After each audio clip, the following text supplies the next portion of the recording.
Қайырлы күн, көрермен. Бүгінгі біздің студиямыздың қонағы филология ғылымдарының докторы, профессор Ғабит Қайыржанұлы Хасанов. Аға, қош келдіңіз студияға. Қош келді. Аға, сізді көпшілік мына тілдің мағынасын сөзді зерттейтін ғалым ретінде жақсы біледі. Жалпы осы салаға қалай келдіңіз? Ғылымға қызығушылығыңыз қалай басталды? Содан бастасақ. Енді ауылда өстік, сол Қаратөбе дейтін басқасының ауылы бар. Негізі туған жерім Егіндікөл ауылы. Бірақ мектепті Мұхит Мералиев атындағы Қаратөбе орта мектебінде оқыдым. Сол енді әсер ететін адам әрине менің әкем болды.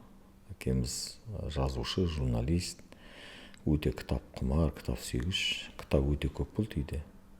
Сол кітаптарды оқып өстік. Сосын баспасөз өте көп келетін үйге. Соларды оқып өстік те, сосын басқаларға қарағанда, мысалы диктанттан қате жіберген жоқпыз. Сосын көкжиегіміз кең болды, басқаларға қарағанда деп ойлаймын. Сосын ауданда да былай кітапхана болды, мәдениет үйінде, соған барып кітап оқыдық. Енді мен көркем әдебиет, қазақ әдебиеті, сонан орыс әдебиеті, сонан аударылған шетел әдебиеті, соларды көп оқыдым. Сөйтіп оқып жүріп, мына гуманитарлық бағытқа кетіп қалдым да, нақты бағытта енді бағаларым онша болған жоқ. Содан мектепте жүргенде сол математикадан нашарлау болдым да, сосын математикасы жоқ. Осы қазақ тіл әдебиетіне барайын деп шештім, әкемнің жолын қуып. Енді бір қызық оқиға, ол кезде енді орыс тілі үстемдік құрып тұрды, кеңестер одағы болды, қазақ тіл әдебиетінің болашағы жоқ деген әңгімелер жиі айтылды. Бірақ мен сол 88 жылы сол Александр Сергеевич Пушкин атындағы сол педагогикалық институтқа құжаттарын тапсырғанда кісі көп екен байқадым. Бірақ енді 1986 жылғы Алматыда көтерілістің әсері шығар. Сол жылы бізде курсқа 75 адам алды. Оның алдында 25 адам алып келген. Сол 87 жылы 2 топ алған екен, 50 адам. Сол әсер еткен шығар. Енді ауылда, мына Атырауда, Ақтөбеде ол кезде қазақ тіл әдебиеті болған жоқ. Содан жаңа жолым болып кетті, сол қазақ тіл әдебиетіне түстім де. Содан мықты бір ұстаздардың алдын көріп, сол ғылымға бейім болдым. Сабаққа да мен көп жасыратын жоқ, келген жоқпын. Менің есілдерім жаңа кітапханада кітаптарды оқу болды. Енді мен ауылда үйде кітаптарды білдіргеннен кейін мына кішкене ғылыми кітаптарды оқи бастадым да. Сосын екінші курстан бастап ғылыми мақалалар жаза бастадым да. Бізде мысалы қазақ тіл әдебиеті маман шығарады ғой, шығармайтындар болды. Мысалы бізде психология шығарған жоқ ол кезде, философия шығарған жоқ. Сол мамандықтар бойынша мен кішкене ғылыми жұмыстар жаза бастадым екінші курста. Содан не керек? Студенттердің ғылыми конференциясында мен 7-8 секцияларға баяндама жасап жүрдім. Мысалы ол кезде КПСС тарихы деген болды. Сол КПСС тарихы деген сабақта мен бір секцияда баяндама жасаймын, сосын психологиядан бір баяндама жасаймын, философиядан бір баяндама жасаймын. Сосын мәдениеттану деген болды. Мәдениеттанудан сөйтіп сол ғылымға түсіп кеттік. Ғылымға солай келдім негізі өзім. Ең алғашқы сол ғылыми жұмысты негізі профессор Мәтжан Тілеужановтан жаздым, шешендік сөздерге байланысты. Батыс Қазақстандағы ағай енді көп жинады. Мәтжан би, Жетес би, көп билер. Сол Мәтжан ағай өзі Сырым Батырдың шешендік сөздерін жинап, соны шығарып жүрді, соған көмектестім. Енді ол қазір енді студенттерге таңғаласың, айтсаң істемейді. Бұрын ағай айтқан кезде сол бәрін бұлжытпай орындап жүрдім. Бір рет осы Оралда кітап дүкені бар. Бірінші курста тарихшы, орыстың тарихшысы бар енді. Кітап өте қымбат тұрады, Соловьев деген. Ол кезде енді 7 рубль өте көп ақша. Сол 7 рубльға Соловьевтің кітабын алып жатыр едім, қарасам ағай тұр екен. Сен мына кітапты алып жатсың ба деп. Иә деп. Онда мен мында келмей ақпын, осы кітап келгені қарап жүріп, келесі столмен маған ал, мен де мына біреуін алып жатырмын деп сөйтеді. Содан бастап маған көңіл аударған сияқты сол Соловьевтің көп туындықтарын алдым ғой. Ключевскийдің орыстың тарихшысының. Сол кезден бастап мен де кітап жинауға кірістім. Соңынан 4-ші курста машинкамен тереді ол кезде. Сол машинкаға теруге көмек сұрады енді. Сырым Батырдың Сырым бидің шешендік сөздері деген. Соны біраз көмектестім. Бірақ енді институт бітіргеннен кейін мен кішкене жұмыс жасап аспирантураға кеттім ғой. Сол аспирантура жүргенде ағай енді оқыстан өмірден өтті. Сол кітап шықты ма шықпады ма білмейді екенмін. Соңынан барып ана журналист Нұртас Сафулин сол кітап тауып алған. Бірақ бір рахмет айтпады деп жүр едім. Сол кітапта жазып кетті. Шәкіртім Қасым Қайытқа рахмет деп. Бір мәз болып қалдым. Бірақ енді кітапты әлі көрген де жоқпын. Кітапханадан ба бір жерден Нұртас көрген екен. Ағай шығарып үлгерген екен әйтеуір. Содан кейін енді әртүрлі тақырыпта жазып жүрдім енді. Бірақ енді өзім тілші боламын деп ойлаған жоқпын. Әдебиетші болармын деп ойладым. Сосын ұстазым Отаралы Бүркіт 4-ші курста 3-ші курста қазақтың эмоционалды лексикасы деген тақырып бар. Соның ішінде эмоциясы қатты қарғыс сөздер. Сол қарғыс сөздерге байланысты тақырып берді. Курста жұмыс. Соны жақсы жазып шықты, ұнатты. Сосын айтты, осыны кеңейтті, осыны дипломдыққа айналдырақ деп. Ол кезде дипломды тек қана 5 пен оқитындар жазады. Қалған емтихан тапсырады, 5 пен оқитындар тек диплом жазады. Сол қазақтың эмоционалды лексикасы, сосын қазақтың алғыс қарғыс сөздер деген тақырыпта сол не жаздым. Дипломдық жұмыс. Сол жақсы жаздым әйтеуір. Сол байқағаным 300-ге жуық көркем әдебиеттен. Бұлай жаза салуға болады ғой, бірақ көркем әдебиеттен дерек алу керек. Соны 300-ге жуық екен. Қарғыс бар, сол көркем әдебиеттен 100-дің үстінде кәдімгі кездесетін қарғыс келтіріп, бірақ алғыс аз екен. 20-ға жуық алғыс бар екен. Соны келтіріп, сөйтіп диплом жұмыс жазып шықтым. Сөйтіп ғылымға солай келдім негізі. Енді бұлай студент кезде мақалаларым былай жарық көрген жоқ. Ол кезде бір заман қиын болып кетті ғой. Сол кезде бір қазақ елі тәуелсіздікті қалпына келтірген кезде, сол кезде бізде үміт болды. Енді міне қазақ тілі енді өлмейді. Қазақ тілі біткен тіл, сендер босқа оқып жүрсіңдер деп айтатындардың кішкене пәсі басылды сол кезде. Мынау бар екен ғой деген сияқты әңгіме. Сонда тіпті қазақ тілі қоғамдар ашылды, сөйтіп күшейіп.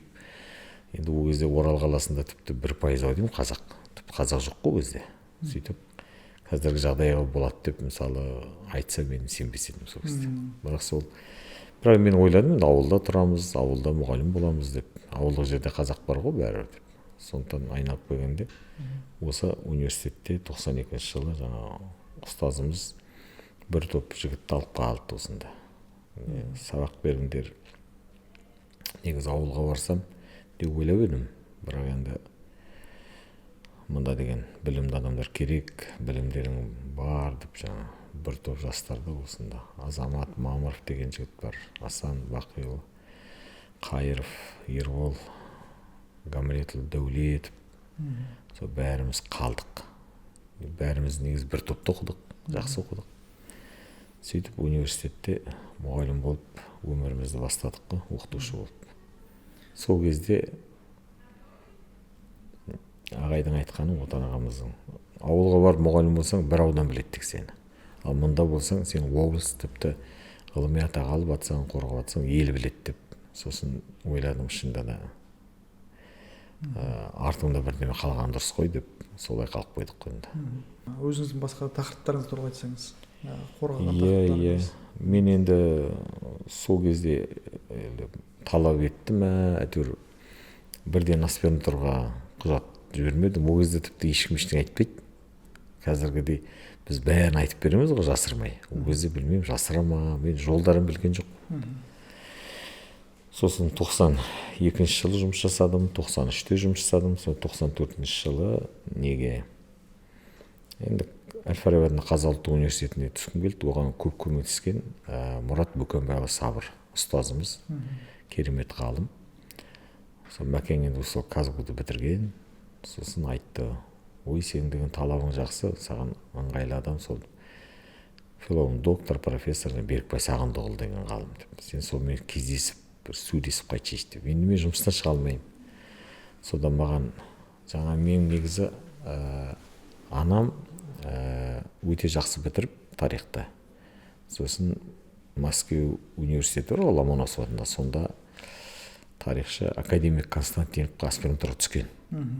Бірақ енді нағашы атамыз айтқан, әйелдің жолы ғылым емес, әйелдің жолы күйеу өзінің еншісі, тұрмыс құрғаның дұрыс деп. Сосын соны тыңдап, жаңа Қаратөбеге күйеуге шыққан ғой, негізі қаланың қызы анамыз. Сосын сол ақшалай көмектесіп маған, сол бірінші рет ұшаққа мініп, сол Алматыға бардым қыста. Мәкең қарсылап алды. Болат Жексенғалиев дейтін мықты ұстазымыз бар. Сол Мәкең екеуміз барып, Мәкең фонетикадан тақырып алды.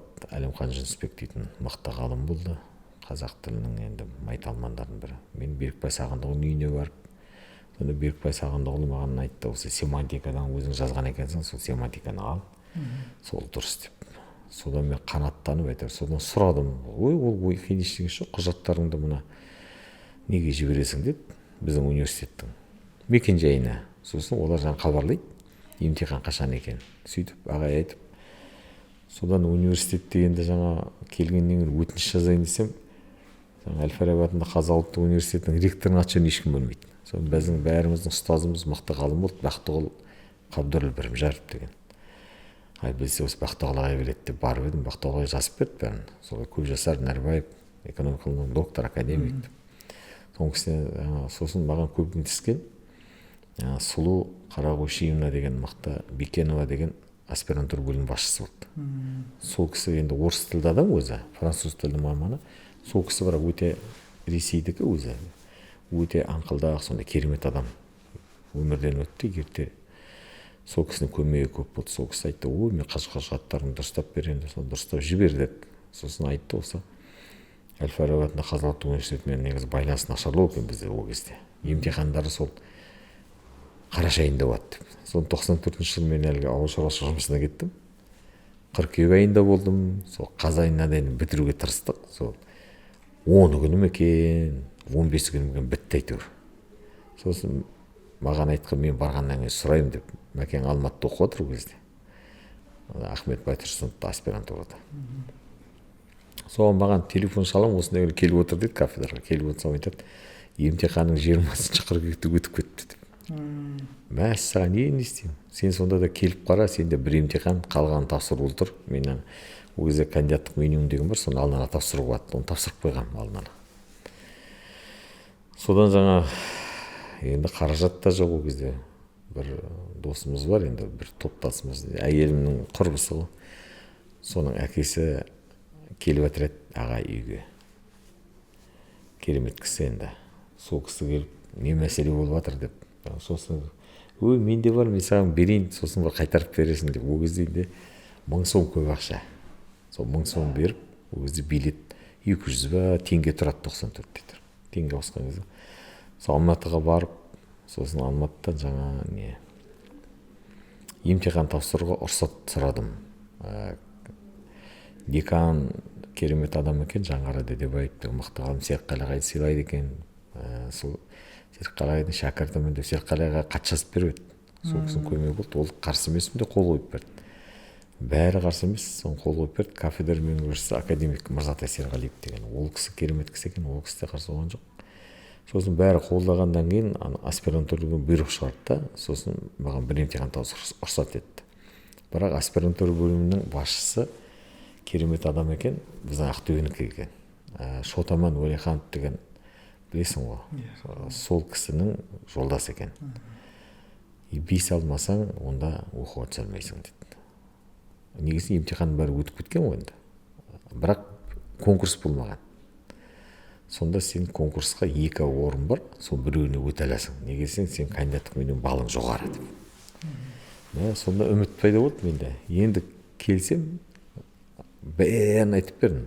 Өзімше енді жақсы оқимын деп отырмын. бірақ енді мықты ғалымдар отыр, бүкіл кітаптарын білемін. Рақыш Сәтіл Әміров деген, Талғат Сайрамбаев деген, сосын Айтбай Айғабылов деген, Айғабылұлы болды соңынан, сосын Мырзат Есерғалиев. Олар біз қарсы емеспіз, мына бала талапты екен, жақсы екен, қоятын бағаны Мырзеке өзің қой, сенің бағаңа біз қарсы емеспіз. Ана кісі 4 деді. Онда 4 болса өтілмейтін болдың ғой деп, сөйтіп.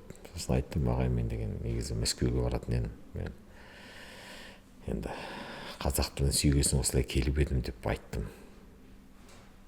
Сосын айтады, жәрі онда. Бірақ ол соңынан айтты. Негізі мен сен құлатып жібер, өзіме алым келіп еді деп. Өзі айтты соңынан. Онда да енді ол қойғысы келмеді негізі. Сосын бұл Сырым Батырдың баяғы Мәченаға тердік қой. Бұхарға барғандағыдай болды ғой деп сөйтеді. Кім киініп жатыр? Рақыш ағай. Көп кісілер Талғат ағай шығып кетті, әлі есімде. Рақыш ағай бар, Айтбай ағай бар өдім. Қазір енді ұмыттым. Не болды онда деді. Сосын айттым, соған барған екен. Мешітке намазға тұрған, сонда баратқанда жолына сиырдың жапасын қойып басып кетті кілемге кіріп. Сосын айтты, мынау Сахараның надан қазағы сиырдың жапасын басып, кілемді басып, мешітті өлдіріп жатыр. Ол найсапқа дүре соғыңдар. Сонда имамға айтты, дат тақсыр деп Сырым. Не болды дегенде айтты, мен мына Бұхар деген ғылым мен діннің ашылған жері ме екен десем, нәжіс болып аяққа басылған жер екен деп кетіпті. Мен ғылым ашылған жер екен деп келіп едім Казгу деп. Енді 4 қойсаңдар мен өте салмаймын, бірақ мен қайтып келмеймін дедім. Мен Алла қосса Мәскеуге барамын. негізі ойым Мәскеу болды, орысша.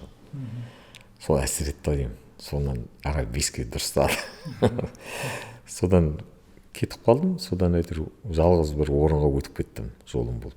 Содан аспирантура енді жүргенде сол 97 жыл бітіріп, сәуірдің қыркүйектің 17-сінде қорғадым сәтті. Өзі 26-мын. Мира досымыз мақала жазды Орал өңіріне, 26 жасар ғалым деп маған кішкене дем беріп. Бірақ енді шынында да қиын мәселені жауып шықтым. Ағай өте талапшыл кісі, Берікбай ағай. Ағайға енді теберсін өте керемет адам болды. Жалпы ағайдың бата бергенде бір батасы бар. Жазғанда да тек сол тілекті жазады. Жалғанда жолыңда жақсы жандар жолықсын деген. Мен жолымда жақсы жандар жолығып өтті да. Жақсы жар, жақсы жолдас жолықса жарты бақыт деп ағай айтады. Сонымен сол кісілердің арқасында әйтеуір қорғап шықтым. Мысалы басқалар кетіп қалады, басқалар қадағаламайды ғой. Мысалы ағай деген қадағалайды. Сен қайда жүрсің? Осындай күні кел, осындай күні кітапханаға кел. Сосын мен кете алмаймын, ыңғайсызданғасын. Бірақ ең қиын сәт мен алғашқы мақала жазғаным болды. Ойладым, ағайға ұнай ма, ұнамай ма деп. Содан айтып бірінші мақалам ұнады. Содан қанаттанып кетіп, материалдық жағдайым қиын болса да, жатақхана ала алмадым. Бірақ сонда да әйтеуір барынша қопарып кіріскенім есімде. Сөйтіп ғылымға келдік қой. Сосын барып университетке қайтып келіп доцент алдым. Сосын барып 2006 жылы докторантураға күндізгі бөлімге оқуға түстім. Онда құжатты тек доценттерден қабылдайды екен. Бір орын берілген екен. Сол бір орынға өтіп кеттім, жолым болып. Кішкене ағылшын білгеннің арқасында. Басында ағылшын тапсырасың ғой. Сөйтіп қазақ тілде мен сонда таңғалдым. Қазақ тілінен тест болды. 100 сұрақ. Ағылшыннан 100 сұрақ. 100-ден 91 алып бірінші тұрдым. Қазақ тілден 100-ден 99 алдым. Біреу қате. Бірақ оның не? Сұрақ қате екен білемін мен. Бірақ операция берген жоқ. Сонда деген кіл доценттер тапсырды енді. Ғылым кандидаттар ғой. 60, 50. Сонда қазақ тілін білмейтін болып тұр ғой. Сосын ауызша тапсырғанда да таңғалдым. Көптеген қазақ тілінің сұрақтарын білмейді екен. Сөйтіп әйтеуір жолым болып өттім де 2009 жылы не қорғадым? Докторлық диссертация қорғадым. Қазақ тілінің сөз мағыналарының тіркесу заңы деген бар. Сол тіркесу заңы бойынша сол ешкім зерттемеген. Негізі сол 95-тен бастап осы мәселемен айналыстым. Содан 2009-да нүктесін қойдым ғой. бірақ оның ішінде 27 әлі зерттелмеген бөлім бар. 27-сі. Оны бөлек шығарып қойдым. Магистранттарға берермін, бірақ ешкім алғысы келмейді. Ол өте ауыр. Сол өзім жайлап жазып жүрмін, бірақ өте көп. Мысалы, эмпирикалық компонент деген бар мағынада. Сол эмпирикалық компонент, мысалы, дерексізде ауысады. Дерексізде, мысалы, деректе де ауыспау керек. Деректе де ауысады адамның жасына байланысты. Мысалы, күрек белгілі зат.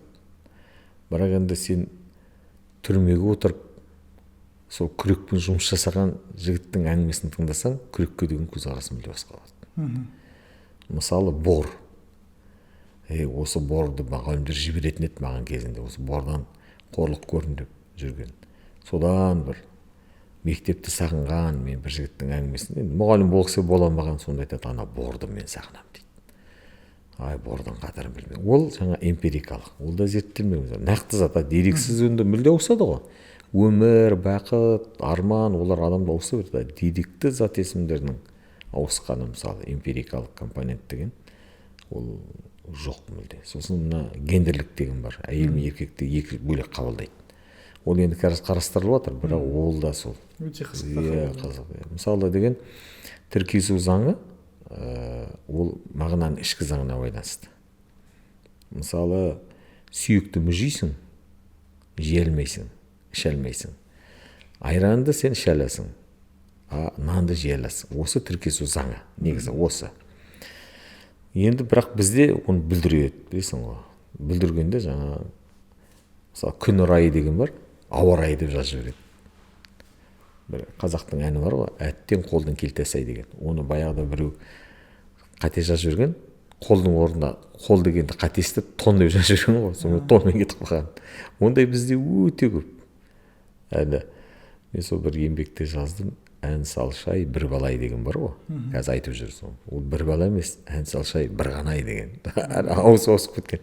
Ол тіркесу заңына салсаң өзі ат шығады. Қайсы дұрыс, қайсы бұрыс екен.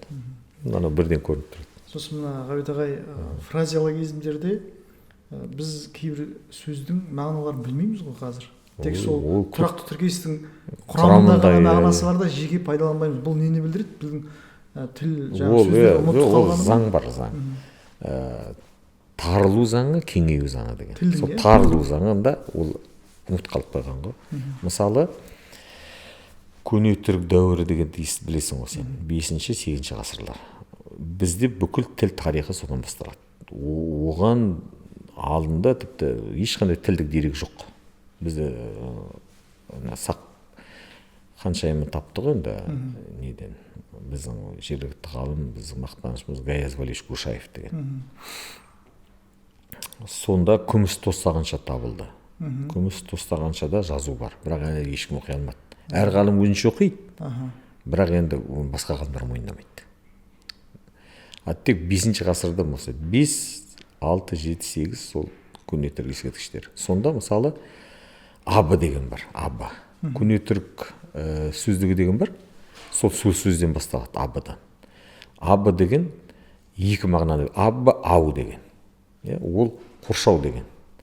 Енді бізде ол қазір тарылған, бізде ол ауысқан, бірде болса аңға шығу дейді, аулау дейді. Ау дегенде қалған, ау. Ау, ал қоршау жаңа орыста сол күйінде кеткен, аблава дейді, аблава.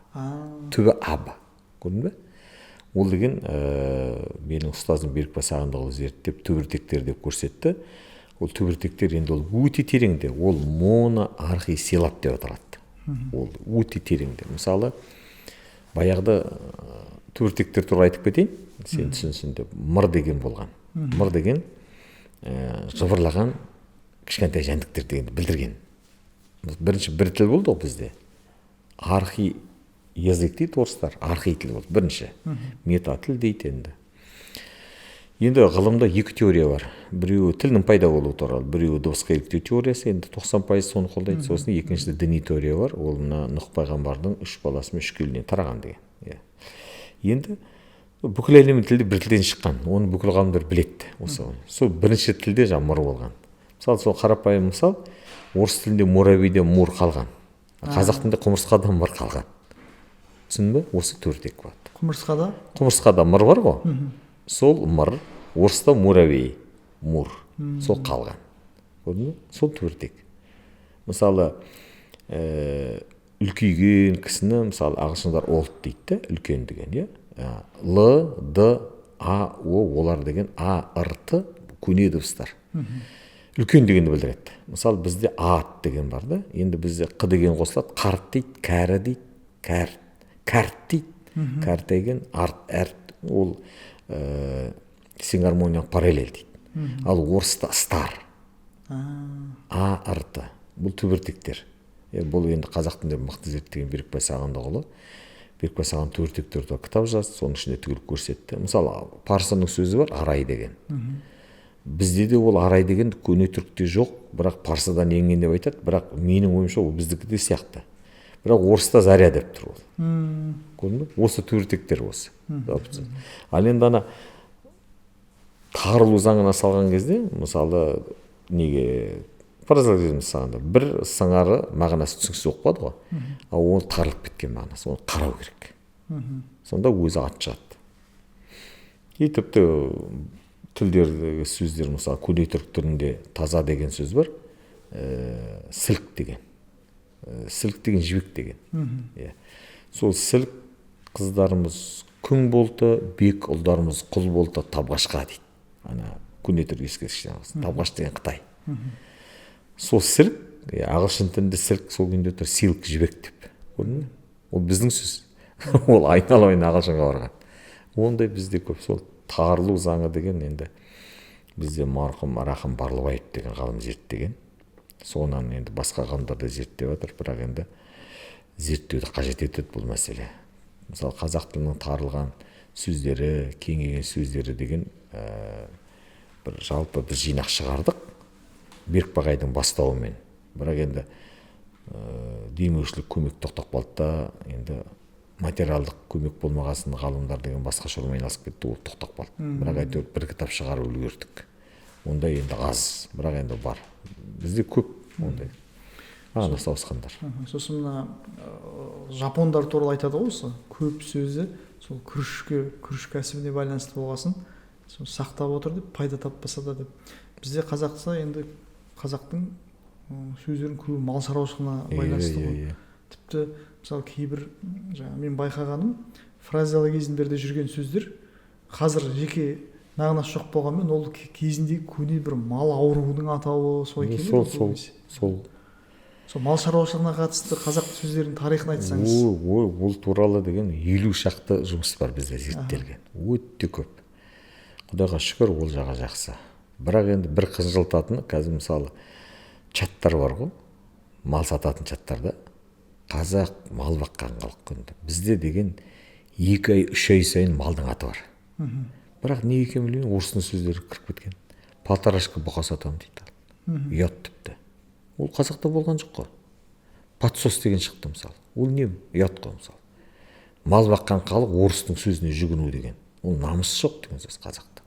Соны жазып отқан малшы жігіттің өзі намыс жоқ деген. Ол қазақтың баяғыдатып кетті ғой, айтып түгел. Оның тайөгіз, қонажын, дөне бәрінің аты бар ғой. Соны келтіру керек қой. Бізде деген енді орыс жағынан академик Әбдуәли Қайдари этнолингвистиканың ғылымды дамытты. Әбекеңнің еңбегі ұшан теңіз. Ондай ғалымдар енді жылда бір туады, не тумайды дейді ғой, сондай. Ол кісінің енді үлкен мектебі. Сол мектепте этнолингвистика ғылымы қазір не екен білмеймін, қазір көп айтылмайды. Сол ғылымда мал, тіпті жеке-жеке ешкі, анда тіпті ешкі мен қойдың жүн, жұрқа атаулары табылды. Мысалы, 200-ге жуық атау бар. Біз оны білмейміз. Оның бәрі қазақтың сөзі. Сосын деген жылқыға байланысты, түйеге байланысты, 4 түліктің бәрі қорғалды. Қанша еңбек ол деген. Сосын сол малдан өндірілетін тағам атаулары, ол да бір төбе. Ақтамақ деген бар, мына Қошағаш қазақтарында бар ғой. Ақтамақ деп, мына бүкіл ақтан жасалған ағарғанның бәрін айтады. Біздің жақта ақтамақ деп айтпаса, ой, ол өте бір енді оны дейтін кәдімгі жинап барлығын мына мектеп бағдарламасына бүкіл неге таратып енгізсе керемет қой. Білмейді мынадай. Мысалы деген қазақтың сөзін білдіріп жатыр ғой, мысалы биең туып тұр деп жаңа жасады чатта. Тумаған бие деп бізде ондай сөздер қолданбаған ғой. Бізде қазір тауықтарды тудырады, әйтеуір жұмыртқалаған, мысалы бие құлындаған, қойлар қоздаған, мал төл деген ғой жалпы. Мал буаз, анда екі қабат деп жазады. Ішің удай шейді қазақ тілін. Қазақ тілі деген кәдімгі бүкіл малды орап алған ғой, бүкіл аты бар. Мысалы қошақан, одан кейін қозы, одан кейін кетті ғой, толып жатыр. Әрбір ай сайын мысалы бағлан анда жазып қояды. Тұсақпен тоқтыны айыра алмайды, бағланмен марқаны айыра алмайды. Жаңа анда деген мен қараймын да айтамын, мына мал бағып отқандар салып жатыр ғой. Бірақ олардың кінісі де жоқ шығар. Олар ізденбейді ғой. Бірақ оларға ата кәсіпті үйретпеген ғой. Көрдіңдер ме? Олар өз еркіме келіп түскен мысалы. Сосын білмейді.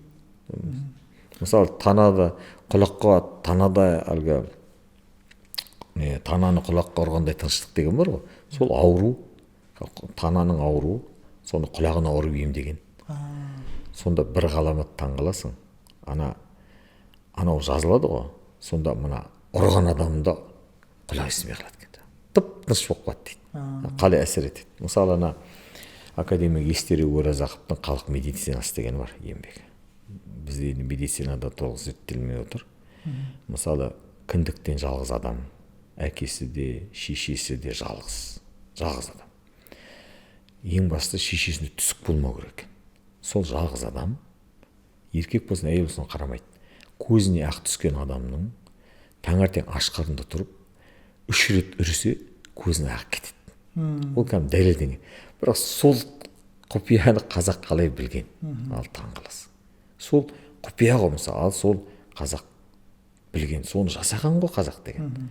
Ал енді мен жалғызмын деп үргенде кетпей жатса, оның анасында түсік болған яғни дейді. Көрдің бе? Яғни бірдеме болған. Яғни жалғыз болса, ол міндетті түрде кетеді екен. А бізде қазір қанша көзіне ақ түскен кісілер оны білмейді. Соны қазақ білген ғой. Енді таңғаласың. Нені оқысаң, мысалы мен қазір көзі тірі енді бір емші апайға бардым. Оның бір тарихы бар. Бізде баяғыда осы 18 ғасырда біздің жерге енді Ресей империясын көтерген енді еуропалықтар ғой. Өздері мемлекеттік тілін француз тілі мен неміс тілін бұл кезде басқарғанда немістер, немой деген, нем деген жаңағы орысша сөйлелмейді деген орыстың сөзі, біздер алман дейміз оларды. Алмания дейміз. Германия деп айтуға болмайды негізі бізге. Өздері Германияның сөзі естімеген. Олар өздерін Дойчпіз дейді. Дойчланд ел. Сол Петр Симон Палас деген ұлы ғалымды шақырады олар. Сосын ол кісі келіп мына бір жақты аралап, кітаптары бар.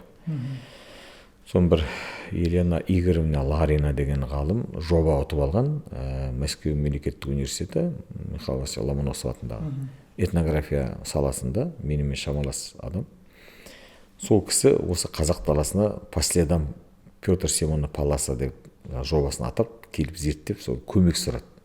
Қазақша жақсы білетін, қазақты білетін, сол 18 ғасырдағыдай білетін адам керек маған деп. Сосын осында бір мықты ғалым бар, қазір Самараға кетті, Осипов деген. Сол кісі маған телефон шалып, сосын көмек керек еді, мен айтамын, жоқ, әңгіме жоқ деп. Сол Егіндігүл алып бардым оны, өзімнің ауылыма. Сонда Инди дейтін апай бар. Апайдың шын атын да білмейді екенмін.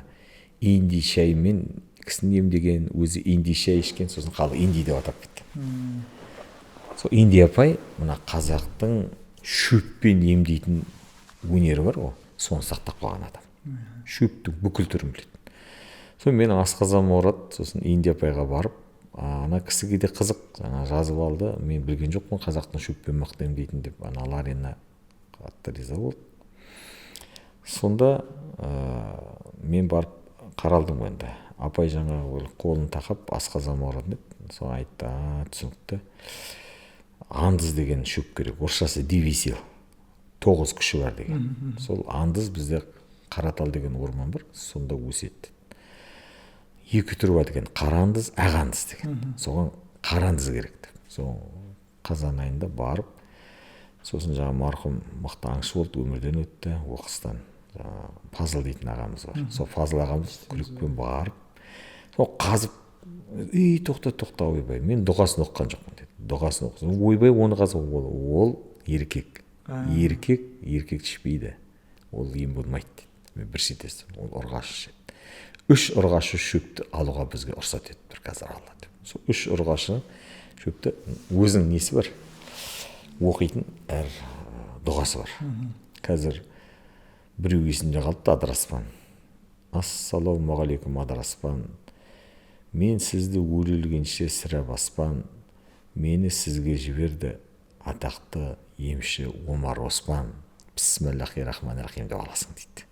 Иә, ол Омар Оспан біздің пайғамбар алейхиссаламның емшісі екен. Сол атып. Сонда жаңа 3 андызды алып, сосын тамырын алдық. Сосын тамырын картоп сияқты қабығын аршисың, сосын кесесің, сосын жіпке тізесің, сосын іліп қоясың. Кеуіп қойғаннан кейін айранға салып қоясың, айран быршиды, соны ішесің дейді. Іше бересің дейді. Мысалы тамақтан кейін, негізі тамаққа дейін. Соны анау біткенше іштім. Содан кейін алхам шүкірмін қазір. Шүкір. Енді тағы да алу керек болып тұр. Енді апай көшіп кеткен. Андызды мен танымаймын, екі ағашты танымаймын. Міне осындай оқиға. Иә. Ал сонда ол тек қана андыз, ал басқа шөптер. Сосын мен апайдан сұрадым. Апай, осы қатерлісікті жазасыз ба сіз деп. Қатерлісік дейді, ол не? Қиын дейді жазу. Бірақ жазғанын айтты. Бір адамның асқазанында болып, ауылда. Сосын оның емі бір адал, бір арам екен. Арамға не жатады? 7 арам жатады, маған айтқан. Содан не керек? Ауылда уылық, әлі қарашуар жылан бар. Енді орысшасы, білмеймін, гадюка деп аталады. Оның бір жаманы мына тісін желкесінен шығарып жіберуі мүмкін дейді. Сен шыға, ол өте қауіпті дейді. Соны алып, соның жаңағы уын кесеге ағызып, соны жаңағы неге сүтке араластырып, биенің сүтіне, саумалға. Соны ішкізеді екен, бірінші, бұл арам. Ананы көптеу береді. Сөйтіп істеген апай. Сосын барып нені береді, жаңа таза саумал береді. Сосын екіншісі мына не, қасқырдың жүрегі. Қасқырдың жүрегі деген 7 сағат қайнайды деді. 5 сағаттан барып жұмсарады деді, 7 сағатта піседі дейді. Сосын үшіншісі мына ит күшік дейді ғой. Сол күшік дегендегі уызын ішкізеді екен. Сөйтіп, сосын тағы бір харам бар, ненің түйенің сідігі. Соның бәрін енді қазір ұмытып қалып тұрмын енді кішкене. 2010-да болған оқиға. Коронавирустан кейін жадымыз кетіп қалды. Содан ана кісіні жазған ғой. Сонда ананы береді, сосын бір арам, бір адалды береді. Бір арамды береді, бір адалды береді. Содан адамды жаңа у деген ананы өлтіретін болып тұр ғой. Енді ол ауруханадан шығарып жіберген, енді ол болмайды, операцияға келмейді деп сөйтіп. Сол қоянның қаны бар ішінде, есімде. Сосын өзі бір тамшы қан шығады мына қасқалдақтан. Қасқалдақ қандай дейді ғой. Бір-ақ тамшы қан. Сол бір-ақ тамшы қанды жаңа суға араластырып ішкізе ме, сондай бір демесі бар. Сосын айтамын ғой, осы ең мықты шөп қандай деп едім. Сол жақта Аймахан деген әулие адам болған. Сол Аймахан аты айтты дейді. Жер тамыр деген дейді. Ол деген адам сияқты болады дейді. Жердің астында болады дейді. Бірақ үстіндегі шөпті тану қиын дейді. Мен ойладым, женшенге келеді екен. Сол басы, иә.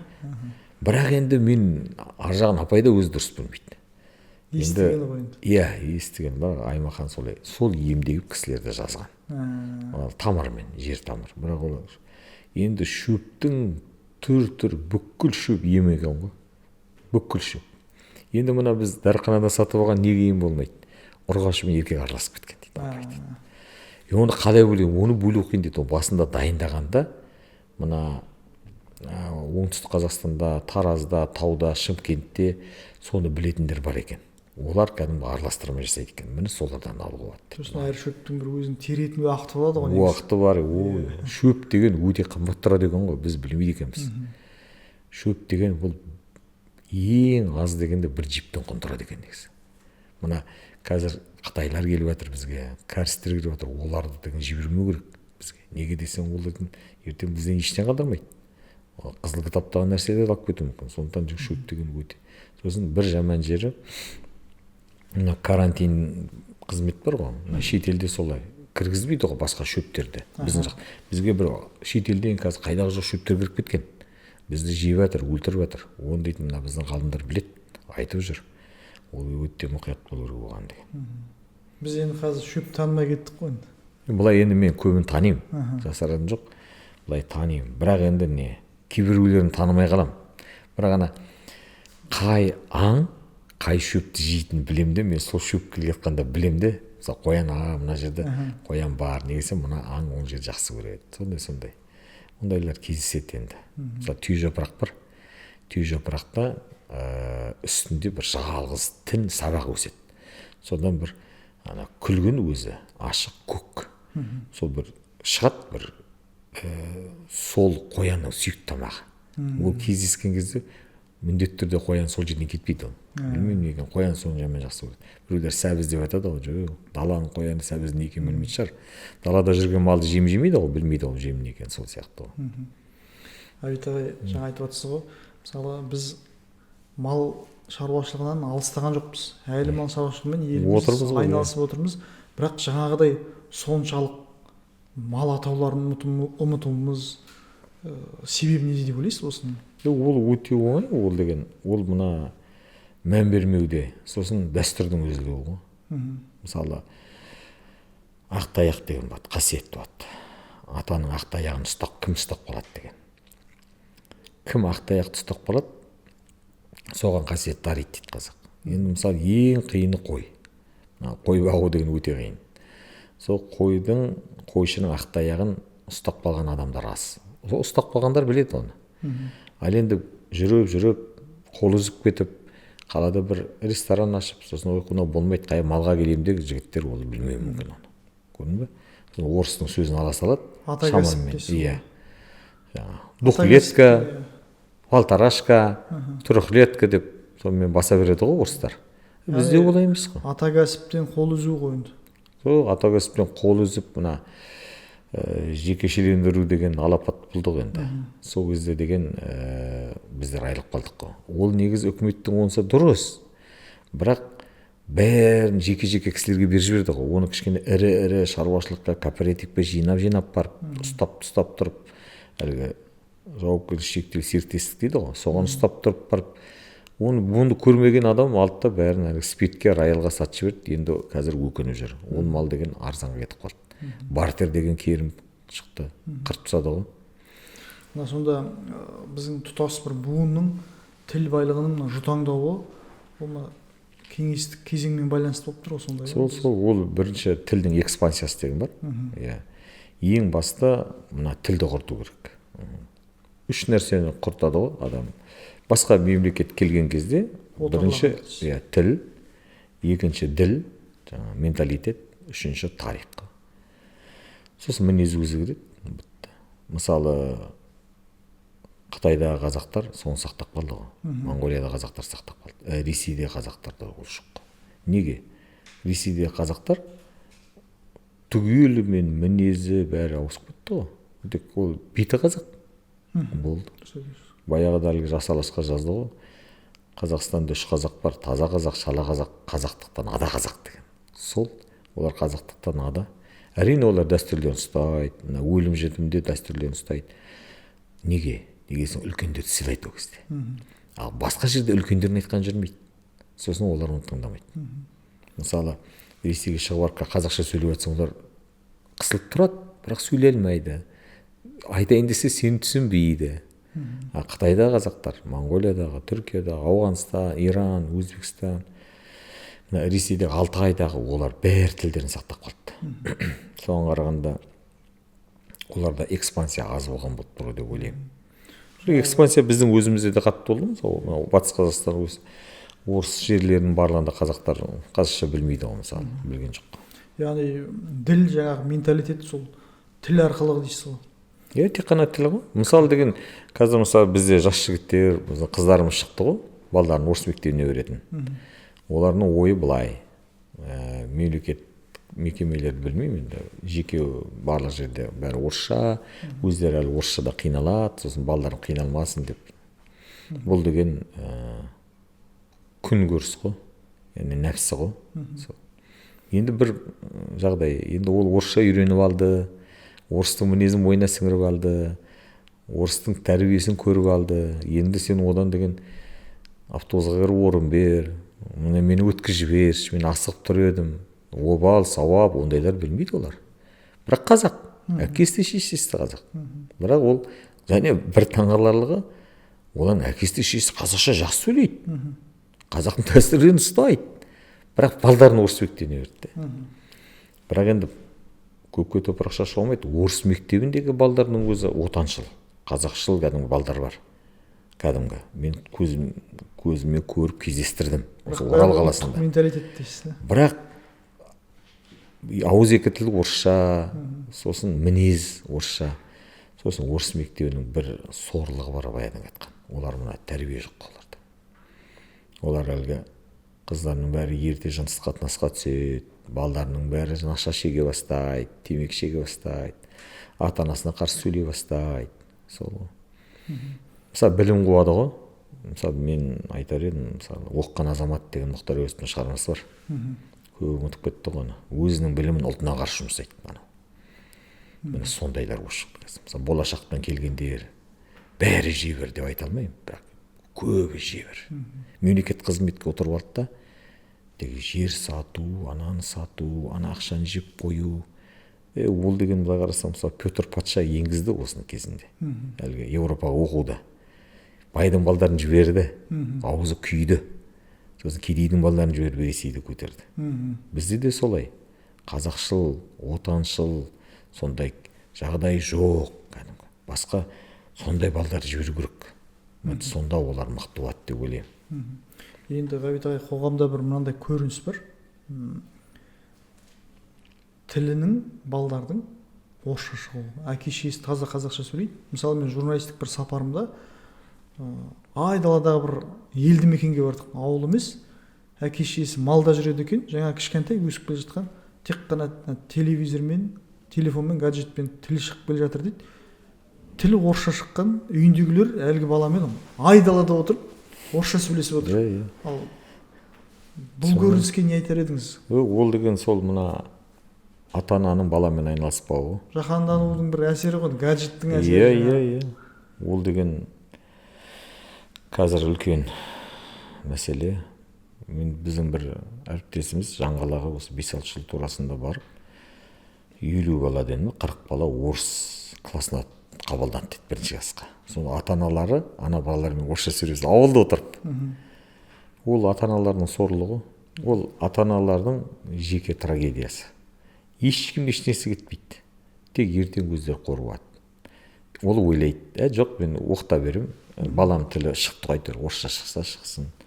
Ал 5-6 классқа келгенде оған тіпті сабақ беретін Жаңғалада орысша жақсы білетін мұғалім де жоқ деп ойлаймын мен.